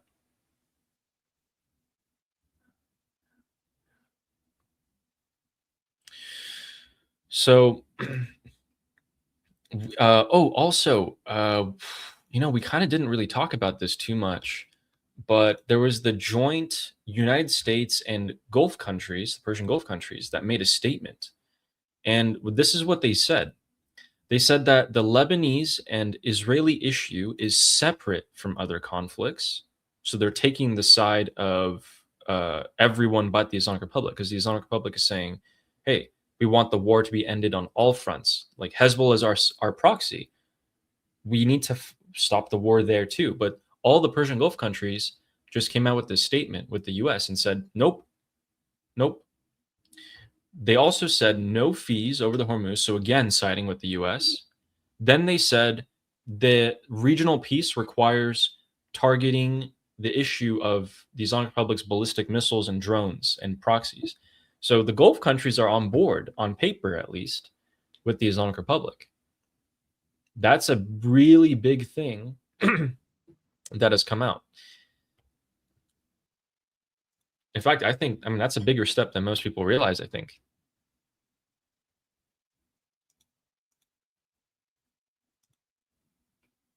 Wait, why? Explain why it's bigger? Because the Islamic Republic has now publicly been snubbed completely. All the Persian Gulf Arab countries have come out and said, hey, no more ballistic missile, drone support for proxies. Lebanon should be dealt with by Israel, and no tolls. So the Islamic Republic is like, oh, well, you know, no one's going to take my side here. It's like, what did you expect? Yeah, I mean, of course they don't want missiles. I think the Arab countries around the Persian Gulf are more sensitive about missiles than United States. United States is focusing on the rich uranium. They're the ones who get attacked by the missiles. That's why so many of these Arab countries were kind of terrified when President Trump, like, well, they should have some missiles. The Arab countries were like, what the fuck? Those missiles go to us. Those missiles are used against us. They do. Yeah. I mean, they might be getting hit tonight. Who knows? I think they might be right now, by the way. I don't know. Right now, I'm hearing some tough stuff happening as we're speaking. Yeah. 32. Oh man, I really want to show you guys this stuff. So we went through, guys, we went through the strikes that happened tonight. Another ship got hit. The US responded, which in my opinion, I'm criticizing this one. This is just tit for tat. It's like, yo, you hit a couple of your military stuff on the Strait of Hormuz, and it just kind of encourages the Islamic Republic to keep on hitting ships. Because if all you're going to do is just hit a couple of their bases, what's to stop the Islamic Republic from hitting more ships? They're going to be like, oh, we know what the response is going to be. I'm fine with it. Let's keep on hitting ships. 5 ships transiting the Strait of Hormuz today is unacceptable. Yeah, 5 ships. We're going to wait we have to see when the market opens how significant the effect on the oil prices is going to be. That's the most important. Yeah. Yeah. And then I did find a clip of Prince Reza Pahlavi today talking more about the arming of the Iranian people, and he's referring to it. So if you want to listen to this real quick before we move on. Okay. درسته که از نظر تاکتیکی بایستی نسبت به شرایط عینی خب یه سری تغییراتی در نحوه سازماندهی و شبکه سازی بدیم. خیلی از کارهای زیرزمینی همچنان ادامه داره. تیم خودم با همراه با بسیاری از فعالین میدانی و مدنی در داخل مشغول بررسی تاکتیک‌های نوین هستیم که البته به شکل بارز نمیشه مطرح کرد به دلایل پرواضحش و هم ایرانیان برون مرز. So he's saying we are basically looking at new tactics and modern tactics, which we cannot talk about. He's talking about modern. I think it's drones. He's thinking drones. It do be drones. Drones, yes. And he also talked about the fact that we're also talking to Iranians outside of Iran. I think he's thinking about maybe creating an army of Iranians outside of Iran. Yeah. Yep. Ooh. An army of Iranians, you say? Interesting. I wonder how one would join if they wanted to. Oh my God. Interesting. So yeah, I'm glad that he said that. Okay, guys, so we went through the strikes. We went through what Rubio's been up to with Vance, what they've been up to, and what the Gulf countries have been saying. Now, there is a development inside of the Islamic Republic. We have seen that the clerical class of the Islamic Republic has finally started making some sort of move. They're coming out and saying a lot of different things. I'm trying to find this if I can. But you've heard about that, right? Depends on what you're talking about. Let's see if this is what we're talking about on the same page. So, you guys see this? Where is this? Yeah. Okay, so this picture. The member of the Assembly of Experts, which are the people who elected Mojtaba, I think at gunpoint, have been saying this. Based on the guidance of the Supreme Leader, nuclear rights should not be subject to discussion or dispute and must be removed from the scope of talks. That's their stance. hey, Supreme Leader said no nuclear. We shouldn't be talking about nuclear. And it looks like they're mostly on board. So most of them are on board with this sort of statement. And then not only about the nuclear, but they also said that regarding the Strait of Hormuz and the lifting of sanctions and the blocked assets, all the money, blah, blah, blah, blah, blah, we're going to do something. We don't know what it is, but we're going to do something. You're going to face our reaction. So they have no haven't power. heard about them. They don't have power. They have no power. They have no say in what's going to happen. So these people are just yapping. They are just yapping. But I'm glad that they're coming out and fueling the fire by saying, oh man, this is not the way. We should not be doing this. Some of the Durkas will listen to them and be like, yeah, what are we doing? I think this is a way to make the people who are pro-regime still have some faith in some parts of the regime. Their fear is that if the pro-regime people completely give up on the regime, and they want to make sure that some of them are saying the things that they want to hear, so that they don't completely give up on the Islamic Republic. That's what's happening here. Okay, so not really significant, basically. I mean, it is significant in the sense that it shows the internal political dynamics between different segments of the regime. But these people do not decide what's going to happen with the Americans. It's just basically. Okay. Yeah, that's true. That's definitely true. Oh, wait. Did you say something? Nope. But I'm going to say something now. Let's do the super chats because we haven't gone through the super chats yet. Amusina Jun says, the regime will fall, Pahlavi will return. Javid Shah. Javid Shah. He changed his profile picture. Previously, it was just John Cena. And now it's John Cena with the Lion Sun flag. Or, I mean, someone there. Or actually, it's just the Lion Sun flag, right? Yeah. Javid Shah. I don't know what you're thinking about. Javid Shah. Yeah, I don't know. It's just a flag. That's just a Lion Sun flag. Yeah. Yeah. And the Eden fam saying Rubio versus a DSA candidate would be epic. Cubans hate communism more than any people on the planet. Ooh. Rubio versus Bernie Sanders. Do you think we could? Ooh. Can we get that? Wonder if it's going to be Bernie Sanders or Mamdani as the leader of the or as the Democratic candidate. Wait, wasn't Rubio was Mamdani born in the U.S.?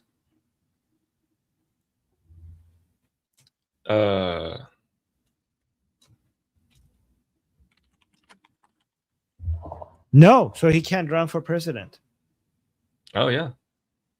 Okay, so Rubio versus AOC. That would be interesting. Yeah, that would be interesting. I mean, Rubio's just going to smack that. Just going to win. I cannot believe that it's even being talked about that in the United States there could be a candidate who is a proponent of communism running for the presidency. Yeah, that is crazy to me. AP Moto Art saying, BYW, please adjust your AI to reflect 50 stars and 13 stripes. Oh, he means that's yeah, that is a lot of stars. Wow. No, this is the future of United States. Okay, this one over here. This star over here is Greenland. This star over here is Venezuela. This star. Okay, so yeah, but you're right. I should reduce the stars. That's a good point. Thanks for the pointing out. Thank you for pointing that out. I'll fix it. And Lior, who says, if you survey the Lebanese people, excluding Hezbollah supporters, including the Muslims and Christians. Wait. But before Lior, this star right over here, you know what that one is? Right, that one over there? That's Canada. But anyways, let's go to Leo. It will be. I think it'll be Greenland. It should be Greenland. No, that Greenland is this one over here. This one over here. Oh. Yeah. Okay. So if you surveyed the Lebanese people, not Hezbollah supporters, would the majority welcome a peace deal with Israel? I don't know. I think so. Yes. I would. My guess is very much yes. Okay. Very much yes. I The believe Lebanese people are fucking tired of war. Like they're like tired. They're exhausted of war. Even the ones who fucking hate Israel would support a peace deal with Israel. Many of them. Jeez. Yeah. It's good to hear. And thanks, Leo, for the super chat. And Mark of Reality, for anybody who is not confused, the British Central Bank has been funding the IRGC and the Israelis for decades. They need war to keep oil prices high and control Western politicians. The British Central Bank funds both IRGC and Israelis to fuel war, which keeps oil prices high, which lets them control Western politicians. Okay,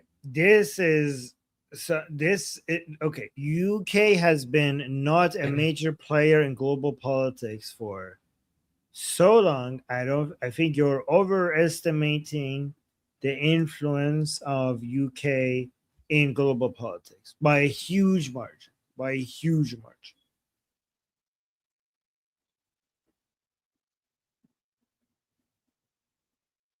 Yeah. This seemed a little far-fetched. This seems like a little bit conspiratorial, like very conspiratorial. Yeah. By the way, go on to that one. No, sorry, go ahead. No, I was just saying, we're still getting twos. You guys are so behind. Somebody tell these guys they're so behind on the live. They're like, fast forward, guys. What are you guys doing? Fast forward. Your twos are not working. But yeah, go on. Let's go. Okay. And Curtis West, who not only gifted me 5 memberships, but also gifted you 5 memberships. And thank Curtis you with both channels. Yeah, everyone who does this, guys, Curtis, Amir, like all of you people who do this, thank you so much. Really appreciate it. And actually, one of these memberships for my channel went to Leo. I was checking in the chat. So welcome.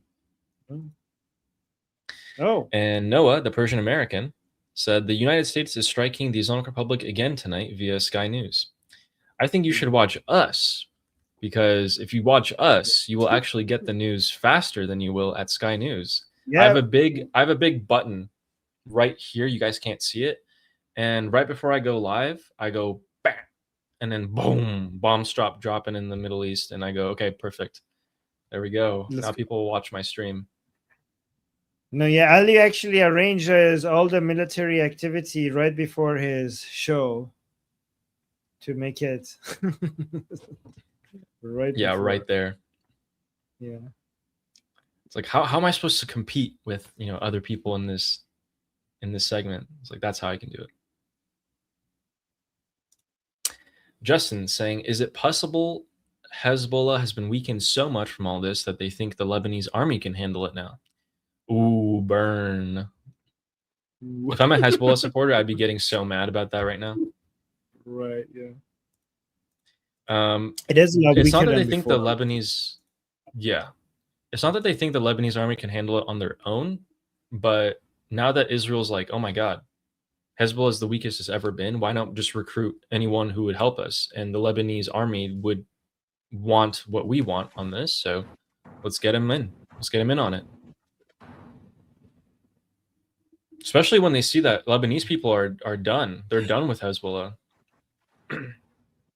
So yeah, but Hezbollah, you're right, Hezbollah is a lot weaker than before. And if it wasn't because of Israel, we wouldn't even be talking about a deal like this with the Lebanese army. They're still a lot stronger than the Lebanese army, but they are so much weaker than before. That's why if anybody comes out and says like, oh, we don't know, Israel, stand back, maybe let the other people handle it. If anybody could even has a 1% chance of handling it, is because of all of the damage that Israel has done to Hezbollah since October 7th. Armin, in pro-Hezbollah Telegram channels,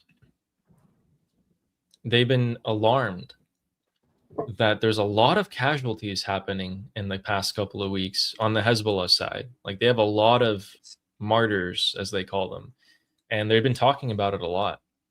And I'm like, ooh, maybe that's a little discouraging to some other people in there.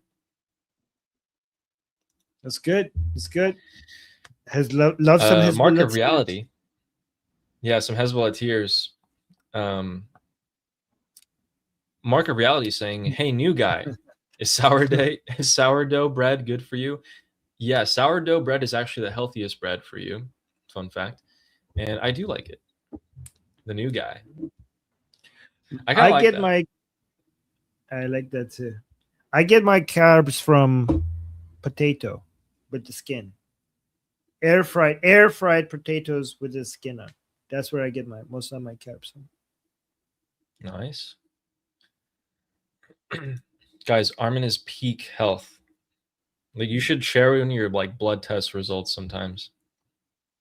The only thing I'm missing from my diet is blueberries. Once I get to, once I manage to walk more often, I will add blueberries to my diet. But everything else is like perfect right now. Like everything I eat, it gets me all the nutritions that you could think of. Just need to add a little bit of a blueberry, but I'm not getting enough steps in a day, so I can't add that right now. Yeah, real quick, if you guys eat kiwis and blueberries, you'll get almost all of the micronutrients you could need just from those two alone. No, you don't. You need meat. What else? Oh, yeah. Well, yeah, of course. But in terms of fruit. Okay. Oh, man. Well, thanks, Mark. And Susan with the super sticker. I think they also meant to say this. Ooh. Can we call Marco Dai instead of Amu? Because his empathy may be closer to the heart on mom's side. Ali June, you've been a gem. Love you both. Thank you, Susan. By the way, this is sexist. This is sexist against men. I'm just kidding. Men have as much empathy as women. Okay, so anyways, I don't know. By the way, Susan. Okay. Susan was when we first started streaming. Susan messaged me and was like, "Ali, you're doing great, but just show more appreciation for Armin. I don't think you do it enough." And then I was just like, maybe because you're not a woman, you don't have do that. It's like, yes, because you're not a woman, so you don't understand empathy. That makes sense. You don't have that. But yeah, mom. You don't have that instinct. Okay, you have to learn empathy from a woman. I'm just kidding. True. True. I'm only man. I only know anger. You know violence and anger and rage. That's all I know. That's the only thing you understand. Yes. I'm a hunter, not a gatherer. Yes, exactly. Testosterone. Thank you, Susan. Thank you, Susan. And Jagatai, change his profile picture. Please tell me you have some Durka tears queued. I do have some alligrams for you guys. And then we have some Durka videos too. We'll get that in the next few minutes here. Yes, sir, Jagatai. And Noah saying, yeah, sorry, I was in bed, lol, I'm behind. Well, you're caught up now. Noah, we talked about this. Stop saying sorry all the time. You said sorry. Look at that. Look at that. Didn't we talk about this? Stop apologizing. But thank you for the super chat. Oh, look And at this. Suzanne is BT. saying, oh, okay. We teach you. BT saying Armin drinks white wine and pretends it's tea. Oh, That's true. white wine. I don't know how I get to do 8-9 hours of streaming every day drinking this much wine. I mean, Okay. you gotta get through it by drinking. You guys watch me drink, I think, 16 glasses of this every day. Imagine if it was all wine. Yeah. That's why when we get to this stream, you're a bit more loosened up. One of our dear viewers pointed me to Trump's Truth Social, and we have a statement. So let's get through these real quick. Texas also sent me the same thing on Telegram. Okay, Okay, let's go through this. Nollybug saying some options for your segment together. Ooh, okay. Ali and Armin, the A factor, the A list, the A angle, the A files. Sending love to you all. Thank you. Thank you. Thank you. Yeah, we gotta pick one sometime. We'll see. Thank you, Nollybug. So let's pause the super chats and go to, let's screenshot that, and then let's go to Truth Social, and we'll come back to the super chats. Alrighty. So, guys, new Truth Social post by President Donald Trump. United States aircraft just struck Iranian missile and drone storage locations and coastal radar sites for violating the ceasefire agreement again. It is very possible that they will never learn. There may come a point when we are no longer able to be reasonable, and it will be forced to militarily complete the job that we very successfully started. If that happens, the Islamic Republic of Iran will no longer exist. I kind of knew this would happen. I'm not going to lie. I thought that he would come out and say something a bit more, threatening to the Islamic Republic. But until he backs that up with more strikes or some sort of kinetic action, something that we can see, I don't know. He's been saying this before, a couple months ago. Yeah, Sarah's right. What do you think? So look at this. Bill is happy.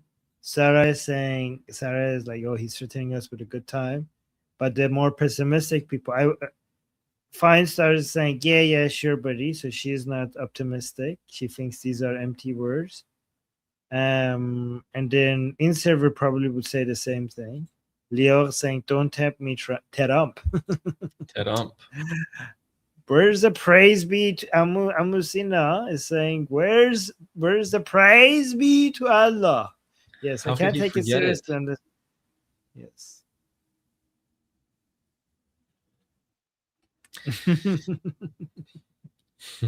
Well, here's a super chat about it. Fleshy Interloper saying, oh no, the Islamic Republic will no longer exist. Tragedy. Texas Trooper saying, notice he said the end of the Islamic Republic, no, not Iran. Yes. He's being better with his word choices. Where's in-server? In-server, are you here? He probably couldn't take our 5D chess cope and things, Yeah. So I was saying, I'll believe it when I see it. I believe when I see it.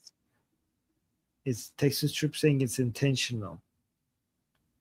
Yeah. The end of civilization. Yeah, we went from the end of civilization to the end of the Islamic Republic, which is good. Oh no. What? Oh no, don't say that. Oh my god. Oh man. Oh my god, that's dark. Oh shit. Fine size, stay here. Okay. Yeah, the word choices are better though. Baby steps. Yeah, we could appreciate the language being a little better. I mean, all things considered, this is a very good Truth Social post. If you just, it's a really good one. I like it. Yeah. Let's just not do tit for tat. Let's go more and beyond. 5 ships crossing is unacceptable. Come on. President Trump, you got to really smack these guys around. That's the only language they understand. I trust me, this is the only language that they understand is violence. It's a good post. It's a good post. People in server and Fine Stars are saying like, yeah, it's only a post though. But as far as posts go, this one is a good one. It has the right language. Okay. So there's that. Agreed. And then Marcus, to mess with us, saying 2.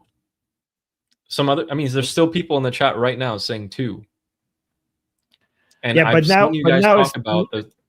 But now it's not because of the delay. It has turned into its own meme now. So it's not delay anymore. Okay. And thank you, Marcus, for the super chat. Thank you, Marcus. And Micah saying, "Where's the new guy's grams? Guys, hold up. It's coming. It's coming." Yeah. 1 second. Again, they've been disappointing. I can't get a lot out of them. Maybe I should like start stirring some things up in there. And user Z, who got a membership a couple of days ago and then started suddenly being very active, which welcome, said, "Has anyone else watched today's Gad Sad's YouTube video on the release of the Canadian University's new curriculum, Full Durka?" No. Oh, like most, is that? I thought universities get to choose for themselves. Wait, here's what I could do. I could go to Gats's video, YouTube channel. Look at his. So here's what we could do. Look at this. We could go to. Let's remove this. Add this. Look at his latest video, and click on here. Let me remove this. This is his latest video. And then hi everybody, instead of watching it, we could ask AI to summarize the video. Summarize this video. So here, in this video, Professor Gadsad presents a satirical. Okay, so this is satirical. Is it satirical? List of supposed new curriculum overhaul at Canadian universities. Oh, okay. So it's satirical. It's not real. But interesting. Okay. Well, that's a good thing to hear. And okay. Next one by Sarah Ocean saying Alligrams is brought to you by Kotlet, the official sponsor of the 2026 Lion and Sun Revolution. Kotlet, crispy on the outside, mullah on the inside. Oh, beautiful. Beautiful, beautiful. Let's make that into a real ad. Should do that in a little FIFA sponsor. Alligrams is brought to you by Kotlet, the official sponsor of the 2026 Lion and Sun Revolution. Kotlet, crispy on the outside, mullah on the inside. Only $5.99. Okay, Thank you, wait. Sarah. I was told by user ZV that it's real, which means that AI is so woke that it was lying to me. They're like, I'm not gonna look at this, guys. The AI, you can't trust AI. So this is not satirical. It's real. Or maybe it's so retarded that AI or maybe it's so retarded that AI can't believe it's real. Okay, so let's listen to your AI is compromised. Or maybe universities are so compromised that AI is like, there's no way this is real. So let's actually look at the list here. English literature, erasure of Jews through Gazan poetry. political science, the liberating politics of Sharia law. What the fuck? Mathematics, the imaginary numbers of the Gazans genocide in math. In biology, they're putting, are the Jews members of Homo sapiens? What the fuck? This must be satire. What the fuck? Medicine, should Jews reproduce? Okay, urban studies, why mosques enrich our cities. Linguistics, Arabic as the indigenous language of Canada. What the fuck? Environmental studies, Islamophobia leads to climate change. Are you sure this is not satirical? This looks satirical.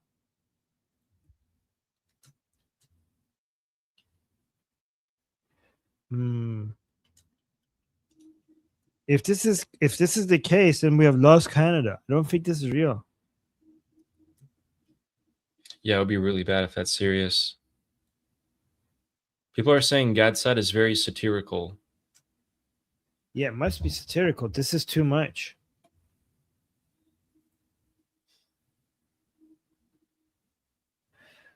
The curriculum list presented by Gadsad in this video is not a real or official document from any Canadian university or organization. It is a work of satire created by the professor to critique what he perceives as ideological trends and insanity with modern. I mean, okay, the things that they're saying here, it does look satirical, so I don't know. I sure hope so. Okay, cool. That's good. Quotlet.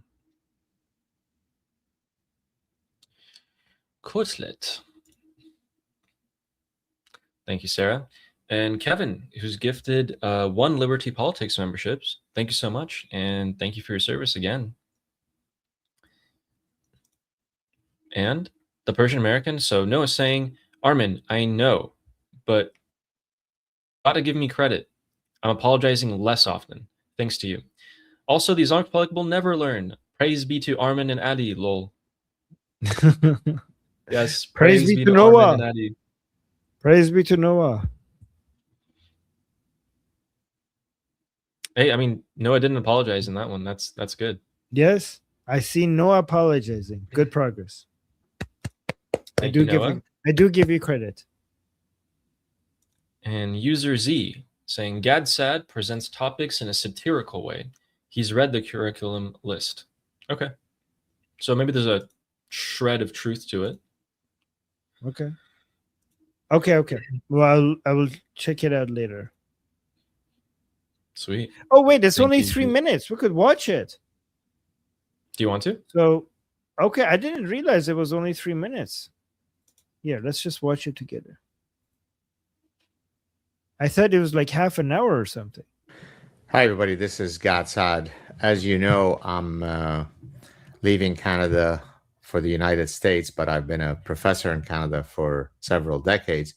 And so I was incredibly excited to find out that there was a recent press release from the Consortium of Canadian Universities announcing a completely new curriculum overhaul of Canadian universities. And so I just wanted to go through some of the new ways by which Canadian universities are going to focus on training our future minds. You ready? So press release, new curriculum unveiled across Canadian universities. Number 1, English literature.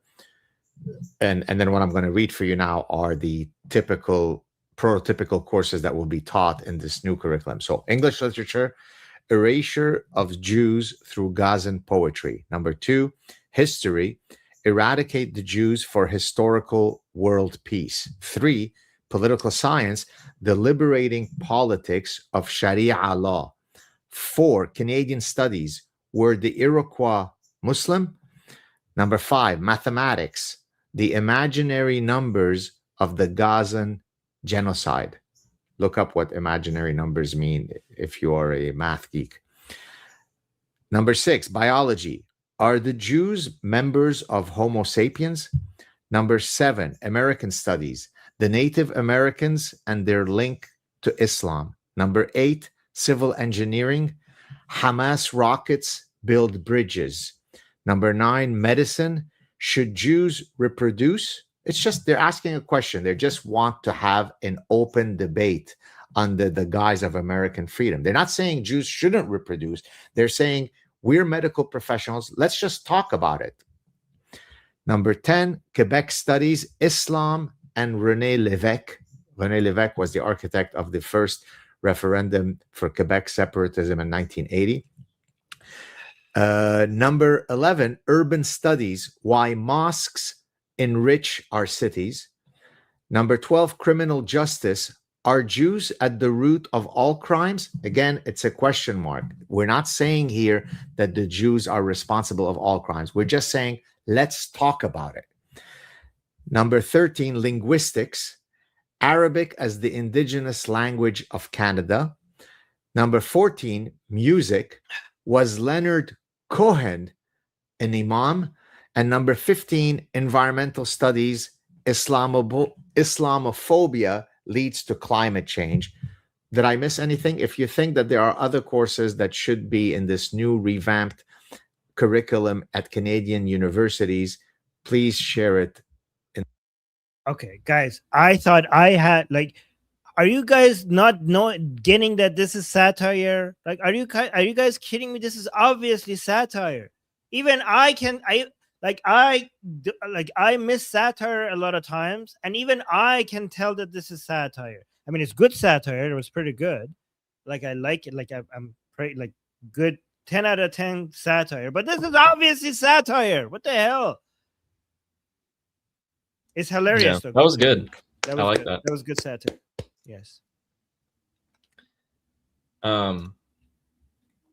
We have 2 super chats, and then we have the alligrams. You guys ready? We have Justin here saying, I honestly can't imagine Ghalibaf supporting these IRGC drone attacks. Possibly indicates a mutiny emerging within the regime. Yeah, he's like, I can't control the IRGC guys who want to fire drones. I can't do it, you know? They might do it. They might not. I honestly can't imagine Ghalibaf supporting these IFGC drone attacks. Possibly indicates a mutiny. It might. Okay, so here's the thing. Even if he doesn't have much control over everything, he will take advantage of it. Right? So sometimes not having full control is a feature, not a bug. Because you go to the Americans and you say, like, I need more from you because look what I'm dealing with. Right? That's exactly. Yeah. Yeah, he's a little scheming roach. He's going to use it. And Shauna saying, there is growing rhetoric that Islam has always been part of America. The argument is that African slaves were Muslim. Yeah, I've heard that. Yeah. But so I know everything. Every part of a satire is based on something that people are saying. Like, it's not completely out of nowhere. So, but yeah. For example, never mind. There's nothing in Canadian medical schools teaching, asking whether or not Jews should be able to reproduce. Like, we're not there yet. Okay. Like, I know Canada is bad, but they don't have biology classes in Canada asking whether Jews are human. Okay. That's not happening. We're not there yet. Okay. Let them give it a few decades or less. I don't know. Yeah. But yes, that's but I've seen though. it. But I have seen that. That's an insane. That's crazy. I mean, technically, in Islam, everybody is born a Muslim. Everybody's born a Muslim until society lies to them, right? So it's not technically, if you want to go based on Islamic rule, the whole world is Muslim. And then you hear lies after your birth. This is why people who convert to Islam, they're considered not Muslim converts, they're considered Muslim reverts, because you're reverting to Islam. So if you're a Christian and you convert to Muslim, they don't call you a Muslim convert, they call you a Muslim revert, because at birth you were a Muslim, and then your parents lied to you and made you Christian, and now you're coming back to Islam. Terrible. Yeah. And Sarah with a kind message saying, Armin Jun, Adi Jun, kisses on your heads. Buspesaret. Thank you. Thank you. Thank you so much. Thank you, Sarah. And with Sarah's super chat, we will go to our first allogram here. Yeah, this guy's saying something really, really indicative here. Armin, try not to read this, but guys, we got this message for you. Okay, I go into the Telegram channels. What? Okay. I did not, guys, I've been following this shit for a while. I did not expect that, but okay. I go into the Telegram channel of the regime supporters who talk about, the news, and I grab some things that they might be saying. And so this person said this message about the economic situation. This person is complaining in an IRGC affiliated Telegram group. This person is complaining about the current economic situation in Iran. Ali, okay, go ahead. Yep. What is he saying? So he's saying a pack of condoms costs 250 toman. What the heck? This evening, I got off for 500 toman just because I was with my girlfriend for a few hours. Like, what in the world? What the heck? He's complaining about the economic conditions. I spent one evening with my girlfriend. It cost me $500 million 2 months. So those 500s, those are 500 million, 250 million and 500 million, correct? Yes. Mm-hmm. So that's it cost me $500 million 2 months for an evening with my girlfriend. Yeah, it's not translated correctly. Go back to Persian. The Persian is better. Yeah. So here. Haram. Condom شده بسته 250 تومن. Okay, yeah. Condoms is now, each packet is 250 tumans, which is 250 million tumans. یعنی چی آخه؟ What the fuck, man? امروز غروب واسه چند ساعت پیش دوست دخترم بودم 500 پیاده شدم یعنی چی آخه؟ Like, yeah, this evening I spent just a few hours with my girlfriend and it cost me 500 million. And like, what is, and then it's like, what is this? What is this? What is the meaning of this? Oh my God. What a guy. And then there's a regime supporter asking exactly what I want to know.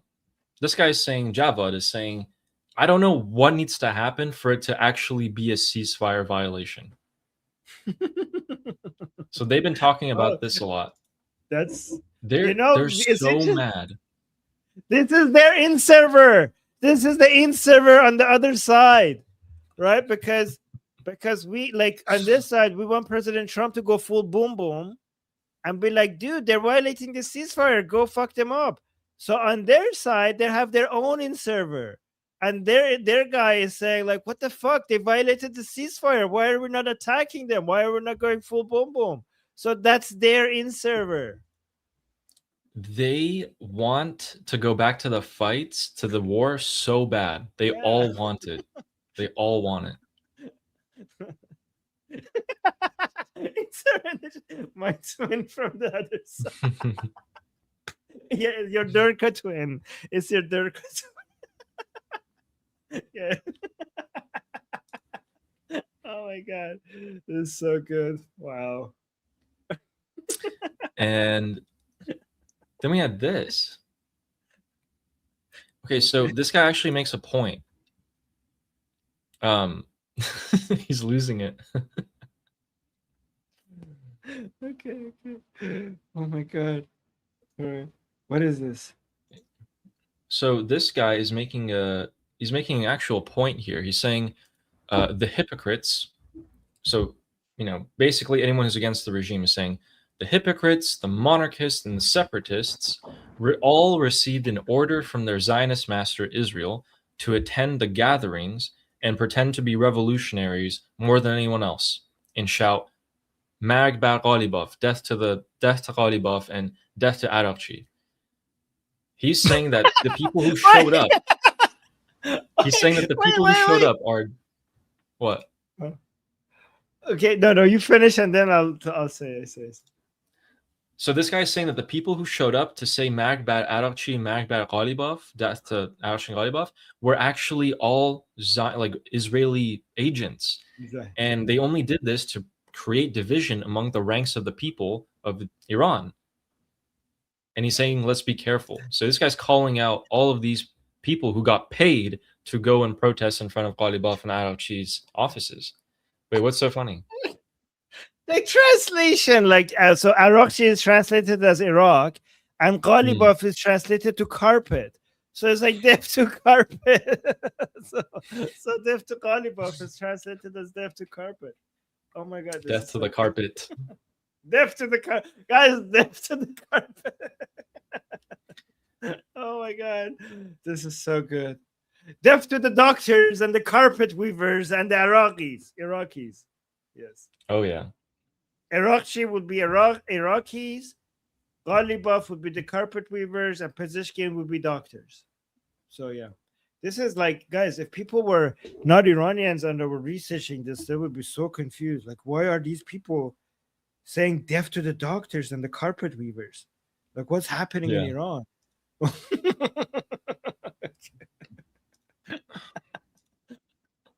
What? So, basically he's saying the people who got paid to come out and say Makbar Ghalibaf and stuff, they're all like be careful of them. They have motives. They're here to sow division. And then there was another point. Someone else made this point in response to that guy saying that. Said the government's justification for the number of supporters is no longer popular. It's like Qabulnis. Like we don't care about that. Like how many people came out. So to say Makbar Ghalibaf and Makbar Arakchi.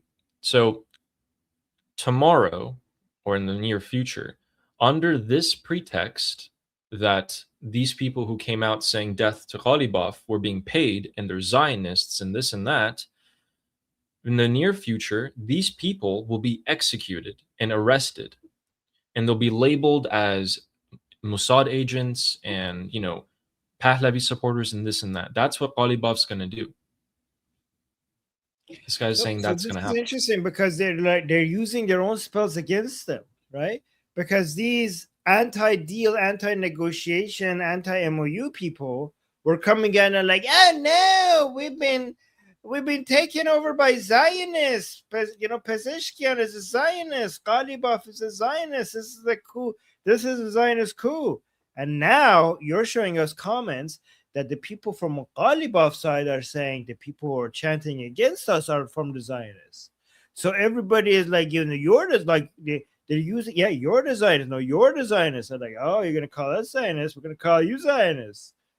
Oh, how do you like that? And this is the perfect excuse. They're gonna be like, eventually, if things really pop off, which will be after Ali Khamenei's funeral in like a week, they might start doing this for real. Right. Ali, what I think is happening?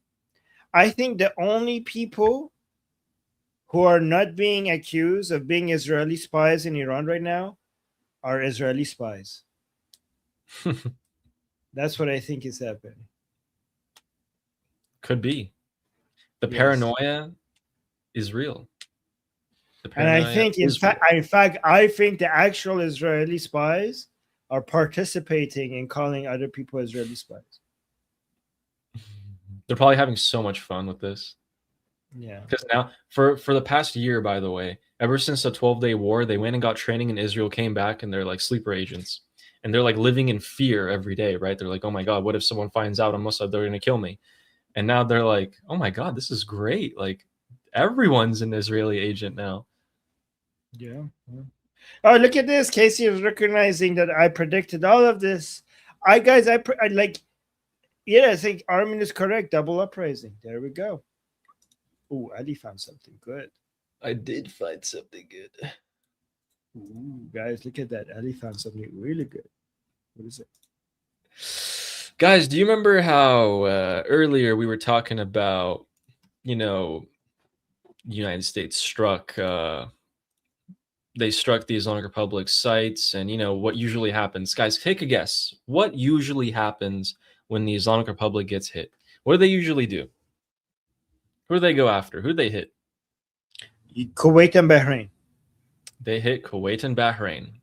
And so that is what they be doing. They be hitting Bahrain. Sirens are activated in Bahrain. Residents urged to stay calm, seek nearest safe location, and monitor official channels. This is the official Ministry of the Interior by Bahrain. Oh my God. And we have... Here we go again. And we have videos Why of is the it so sirens. I'm trying to see... Why is this so Yeah. predictable now? So, guys, tomorrow we're going to be, IRGC will be hitting a commercial ship, okay? And then the day after, United States will respond to it by attacking some 8 places in Qishm and Sirak Island. And then the Islamic Republic will hit Kuwait and Bahrain again. This is on repeat. This is Groundhog's Day. Yeah, like commercial ship attacked by IRGC. Qishm and Sirak Island attacked by United States, Kuwait and Bahrain attacked by IRGC, and then we go back, and then followed by a period of ceasefire, and then going back to this. This is And the strait being open and closed. yes. Okay. You're saying, what the fuck is this? I know. This is it. I mean, the places that they're attacking are also the same. Like it's not even, they're not even changing it up at all to make it like a little bit more interesting. The circle of in life. fact, it's the circle of life. Oh my God. in fact, Said Ghassanejad is asking, he's asking this. Wait. Oh wait. What is it? Has CENTCOM been hitting the same telecom tower in Syria for the last few weeks? How many telecom towers are there in Syria?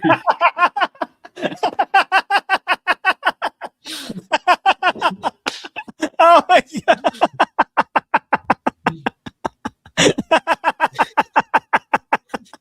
Oh my God. You ain't wrong. You ain't wrong. مگه چند تا مونده؟ اصلا چند تا بود که بمونه؟ Yeah, like we hit another radar in Sirak Island. Like, oh my God, there's how many? You know what? I think President Trump called Ghalibaf and like, listen, for this to work out, you need to go buy a whole bunch of radars and just put it all different locations in Sirak Island for us to come and bomb each one of them every time we need to go through this every time. So yeah. That's the show. Yeah. So this is Jennifer Griffin, who's attempting to answer that question. So, Chief National Security Correspondent for Fox News asked a senior defense official of the United States military, "Hey, why are we hitting the same spots that we've been hitting since February 28th? It's been like 4 months. Actually, tomorrow exactly it'll be 4 months." I was told that Iran rebuilt its air defense along the Strait of Hormuz since the U.S. bombing campaign that ended on April 7th. That was her answer, is that she was told, hey, they rebuilt their air defense, so that's why we have to keep hitting them. And I'm just thinking, like, that's, it's been 10 weeks, and we've had strikes on almost every single week in the Strait of Hormuz by the U.S. How many possible military targets are left?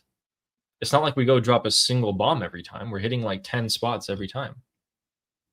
So, I mean, maybe the U.S. says, well, like, we're doing the same. If they're doing the same thing, we're going to do the same thing as well.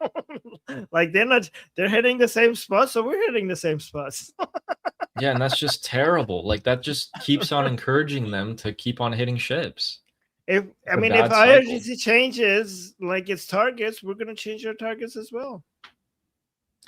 That's so dumb. Oh, we have some new. Look at it's fine. Starts saying, "I've been telling you, they are love tapping on empty on an empty field." I mean, that's what the Islamic Republic is doing as well. They're probably love tapping empty fields in Bahrain and Kuwait if it even reaches there. Yeah. Yeah. We also, guys, we have some weird news coming out. Okay, so they're targeting the U.S. airbase. This wasn't weird so far. Okay, wait. But the weird news is this: in Iraq, the Iraqi, I don't know, is this the Iraqi? There's tanks in the streets of Baghdad. I don't know whose tanks there are, but they're saying that in the green zone in Iraq, there's a lot of tanks, artillery, soldiers, arrests, a lot of arrests being made. Ooh. So something's happening in Iraq. We don't know. It's just happened just a couple minutes ago. Really strange. Not sure what's going on. Wow. Haven't heard that phrase in a while. Tanks in the streets of Baghdad. The green zone as well. The embassy area. Are you sure that's real? That sounds crazy. Yeah, there's a ton of different channels reporting it. That's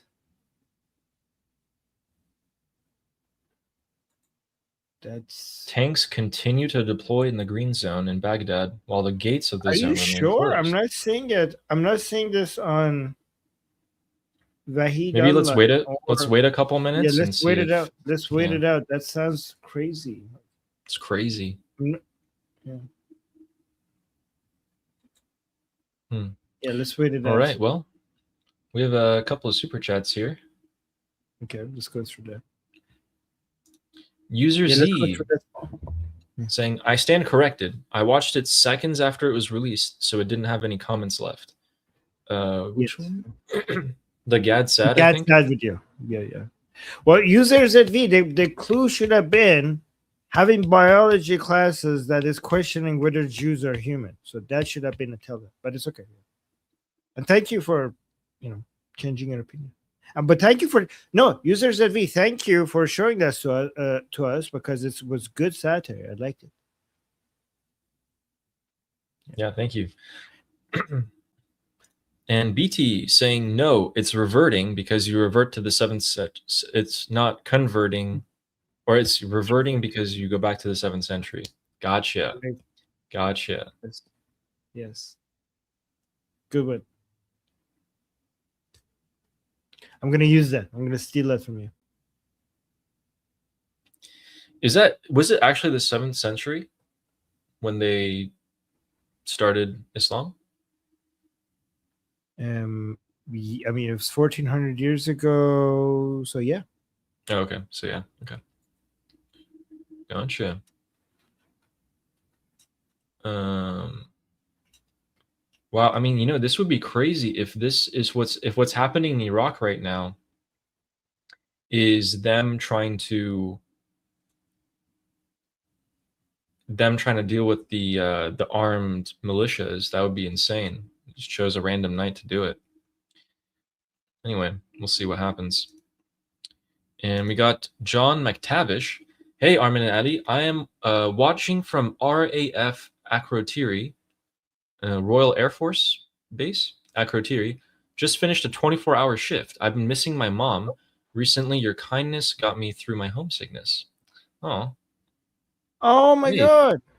Wait, let me make sure if that's a RAF Akrotiri. Well, thank you for your service. That is the Royal Air Force of the United Kingdom. Yeah, thank you for your service. Thank you so much for your service. Hey, give us the down low. What's going on? Shh, no. Thank you so much. That is such a... My God, I'm going to screenshot this. This is such a beautiful message that we just received. Wow. And good job missing your mom. It's good. It's important to know how valuable moms are. As somebody who lost his mom, it's good that you appreciate her. Make sure when you go back to her, you cherish every single second. What kindness did we do though? I wonder. Like, is the show in general, or? Oh, Yeah, look at thank this. you. You know what we were saying earlier, I told you earlier, guy, earlier during the show, like when it comes to recovery, for the troops, a lot of people underestimate how hard it is being away from loved ones. And people think recovery means resting and just resting, right? But it also means just being back with your mom, your dad, your wife, your kids, your dogs. It also means that, like, you need to go back. You need to go back to your family and your loved ones. Mental recovery, exactly, Sarah. Yeah, thank you for your kind message. Yeah. We're glad you enjoy it, honestly. Yeah. Thank you. Thank all of you. Really, thanks to all of you. Yeah, it means like knowing that you're watching and it's helping you makes us so much more motivated to do what we're doing. Let's keep going. It makes our job so much more meaningful to get like messages like that. So thank you. Yeah, and stay safe. Beautiful. Thank you for that. And Micah is saying July 4th menu is hot dogs, burgers, and fried durkas. Sure hope so. We should try to get the Americans to include cutlets in their 4th of July tradition. We need to make it a thing. Given that how many cutlets they cooked, they need to make it a July 4th tradition next to their hot dogs. Yeah. Quick little update. There are explosions heard in Bahrain. This might either be because of interceptors exploding in the air, or the drones and missiles are landing in Bahrain. We don't know yet. Because, guys, currently over the Persian Gulf, there are missiles and drones being thrown around, and Bahrain's taking the brunt of it. Not even Kuwait, it's just Bahrain. Like, this time they just zeroed in on Bahrain, I guess. I mean, Bahrain is part of the Abrahamic Accords and Kuwait isn't. So is UAE. I mean, tell that to Kuwait when they got hammered the last couple of weeks. Oh my God. Guys, by the way, I know we're doing dark humor, but if anybody's watching us from Bahrain and Kuwait, like, guys, stay safe. We're sorry what you're going through. We use a lot of dark humor when we are talking about these things. We do the same as me and Ali are Iranians. We use the same type, when things are happening in Iran, we use the same type of language, right? So don't think we're not acknowledging what you're going through. So sorry about what you're going through. Yep, exactly. And then another quick update is that yes, there absolutely are many tanks being deployed in the green zone in Baghdad. It seems like they're targeting senior officials inside the green zone, whether these are political or military or militia senior officials is unknown, and they are arresting them. No details or names have been given so far of who's been arrested. Also, heavy security. Reports of encircling the location where al-Sudani is present. Who's al-Sudani? Mohammed Shia al-Sudani. Yeah.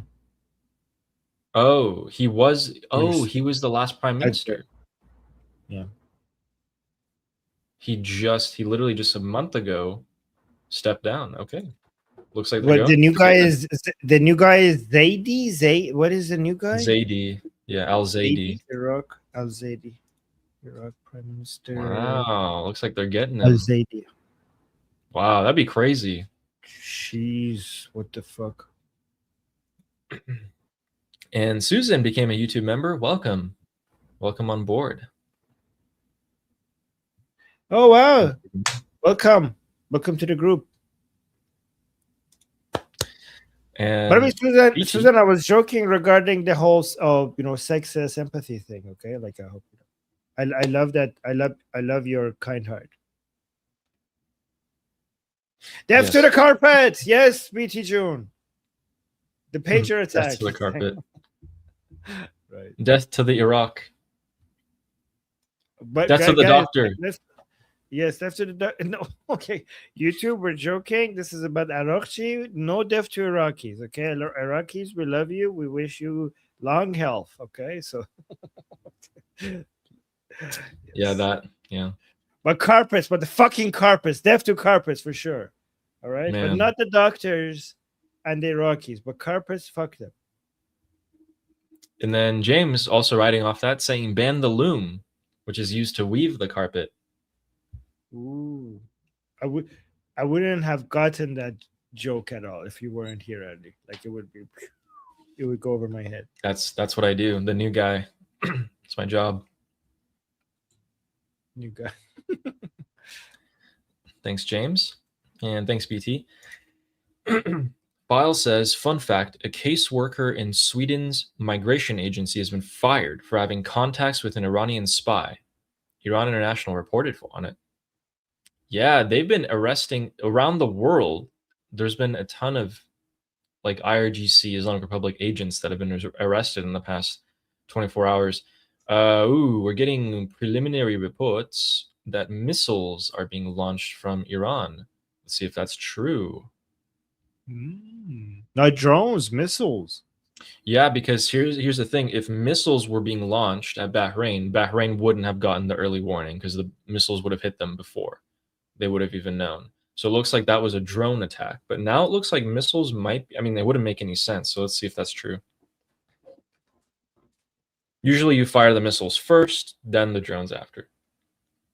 Yeah, because the drones take long. Oh, wait. No, isn't it the other way around? What? The missiles get there in like a minute or 2 minutes, and then the drones take like 30 minutes an hour. So that's why you have to fire the drones first. So that when they... Yeah, but the missiles hit first, yeah. Yeah, okay. But you fire the drones first so that they'll reach around the same time.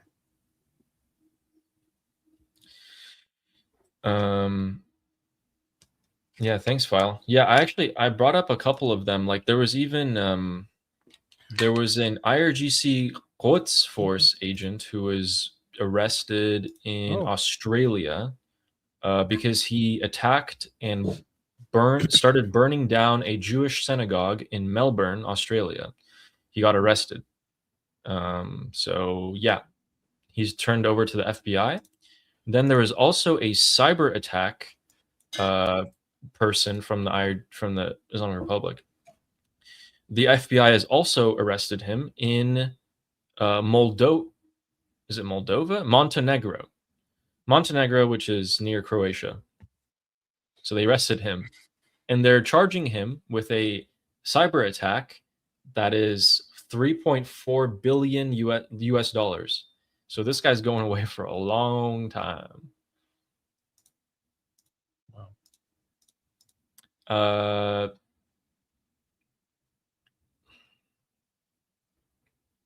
I think Kuwait might have just gotten hit. Oh my god. Yeah. Oh man. Yeah, sirens in Kuwait now. Okay. Well. Oh shit. So, as we predicted, Kuwait and Bahrain. Oof. And Justin saying, what about His Royal Highness enlisting the diaspora to get trained and armed? Shh, don't tell anyone. That's the plan. He seems to be hinting at something like that. We're not sure, but he just said something today that Ali brought and we translated. That seems like that is, it's interesting. Justin, your suggestion seems to be exactly what Princess of Pahlavi might be moving towards. Yep, that's where we're going. See y'all in His Royal Highness's army. Oh my god. And quick little update here. So Kuwaiti air defenses are currently confronting hostile missile and drone attacks. If you hear explosions, they're a result of the air defense systems. Everyone is kindly requested to adhere to the security and safety. All right. Yep, they're getting hit.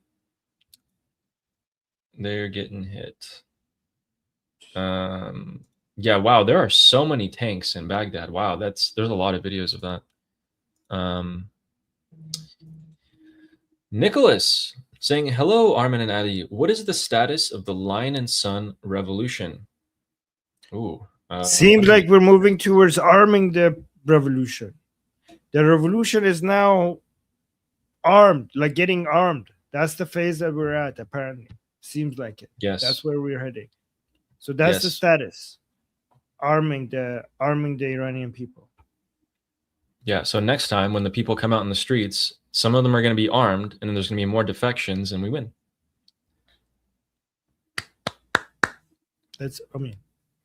I hope so. That's what it takes. That is the status. And Micah saying, I'm sorry, Adi, say it with me. Mish. Oh, Mish.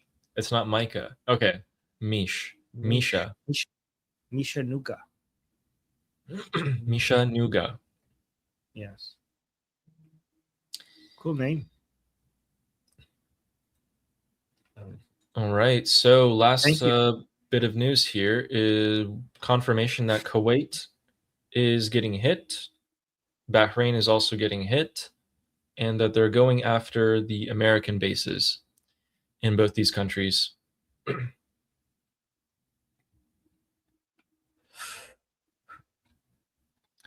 Okay.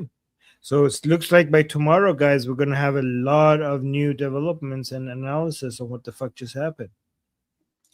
Yeah, you know, speaking of Iraq, so we actually already had Khamenei's funeral happen. I don't know if you saw it. Did you see it? What? No. Yeah, no, look. Okay. Okay. الجهاد والشجاعة واليمن العزيز المقتدر ومقاومتنا العراقية الشريفة معاهدكم. Is this like the Iraqi what the Ku fuck Klux is that? Klan? I don't know what they're doing. What am I looking at? I haven't seen Yeah. this brand of Durka. Yeah, so this happened last night. It's currently morning in the Middle East, but the night before this night, this is what happened. Yeah, I don't know what they're doing, but where is this? This is in Iraq. Okay. Why are they wearing white? This is like, are they coming up with new Durka traditions? Like, this is like, I've been following this shit for all my life, and they're getting creative. They're coming up with new stuff. Yeah. Yeah, I saw this and I was like, what? You slap the picture of Adi Khamenei on there with the Islamic Republic flag, and then you're just standing there and people are taking pictures of you. Okay.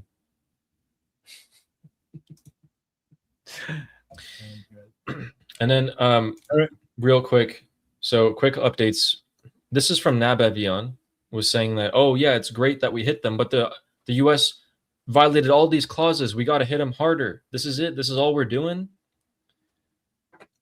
And other thing I wanted to share before you guys go is that in South Korea yesterday, Russian and Chinese aircraft entered South Korean airspace, which prompted South Korea to start scrambling their Air Force jets. And while they did that, the Russian and Chinese aircraft left. So that was really, really weird. And then another earthquake hit Venezuela today, 5.6 magnitude. As well as volcanoes erupting in Chile, another earthquake hitting Afghanistan, which was, I think, 6 point something. So earthquakes are just popping off around the world here. Volcanoes are exploding. Chinese aircraft are over South Korea all of a sudden. Yeah, a lot of weird stuff happening. So we got our last super chat. Or last couple of super chats saying, Justin saying, sign me up. Payande Iran. I'll see you there. Let's do it. You first. I'm kidding. Payande Iran. And Misha saying 95% of petroleum products could be made with hemp oil. What are we doing? Can the IRGC grow hemp? I'm pretty sure you need a lot more than just hemp oil to make 95% of petroleum products. But yeah, I mean, why not? I mean, they could probably grow it. I don't know if they The market Actually- will find a way. Don't worry. The market will always find a way. hemp might be illegal Oh. in Iran because you can make drugs. But I have no idea what you're talking about. Anyways, we're way over time, so we should go. Okay, guys, that was us, and we'll see you again same time tomorrow. Thank you, Ali. Ali, you did amazing work, guys. Everybody should appreciate Ali. He does a lot of homework before we get started. Like he does a lot you. of research. We all get a lot more informed. Like, this is like 3 hours of like education. Like, I don't think we get this anywhere else. So thank you, Ellie. And Yeah. okay, so Thank you. yeah, thank you. Yeah. No, honestly, like I'm not just saying that. Like, I follow stuff and I think I know stuff, and then I come do the segment with Ali. I'm like, oh shit! Like I learned. Like there's so many things I missed. So thank you. All right, guys. Thank you. We'll see you same time tomorrow. And until then, I'm Israel Chai. I'm Israel Chai. Slava Ukrainian. Slava Ukrainian. Cuba Libre. Long live America. Javicha. Payande. Payande. Iran. Iran. See you guys same time tomorrow.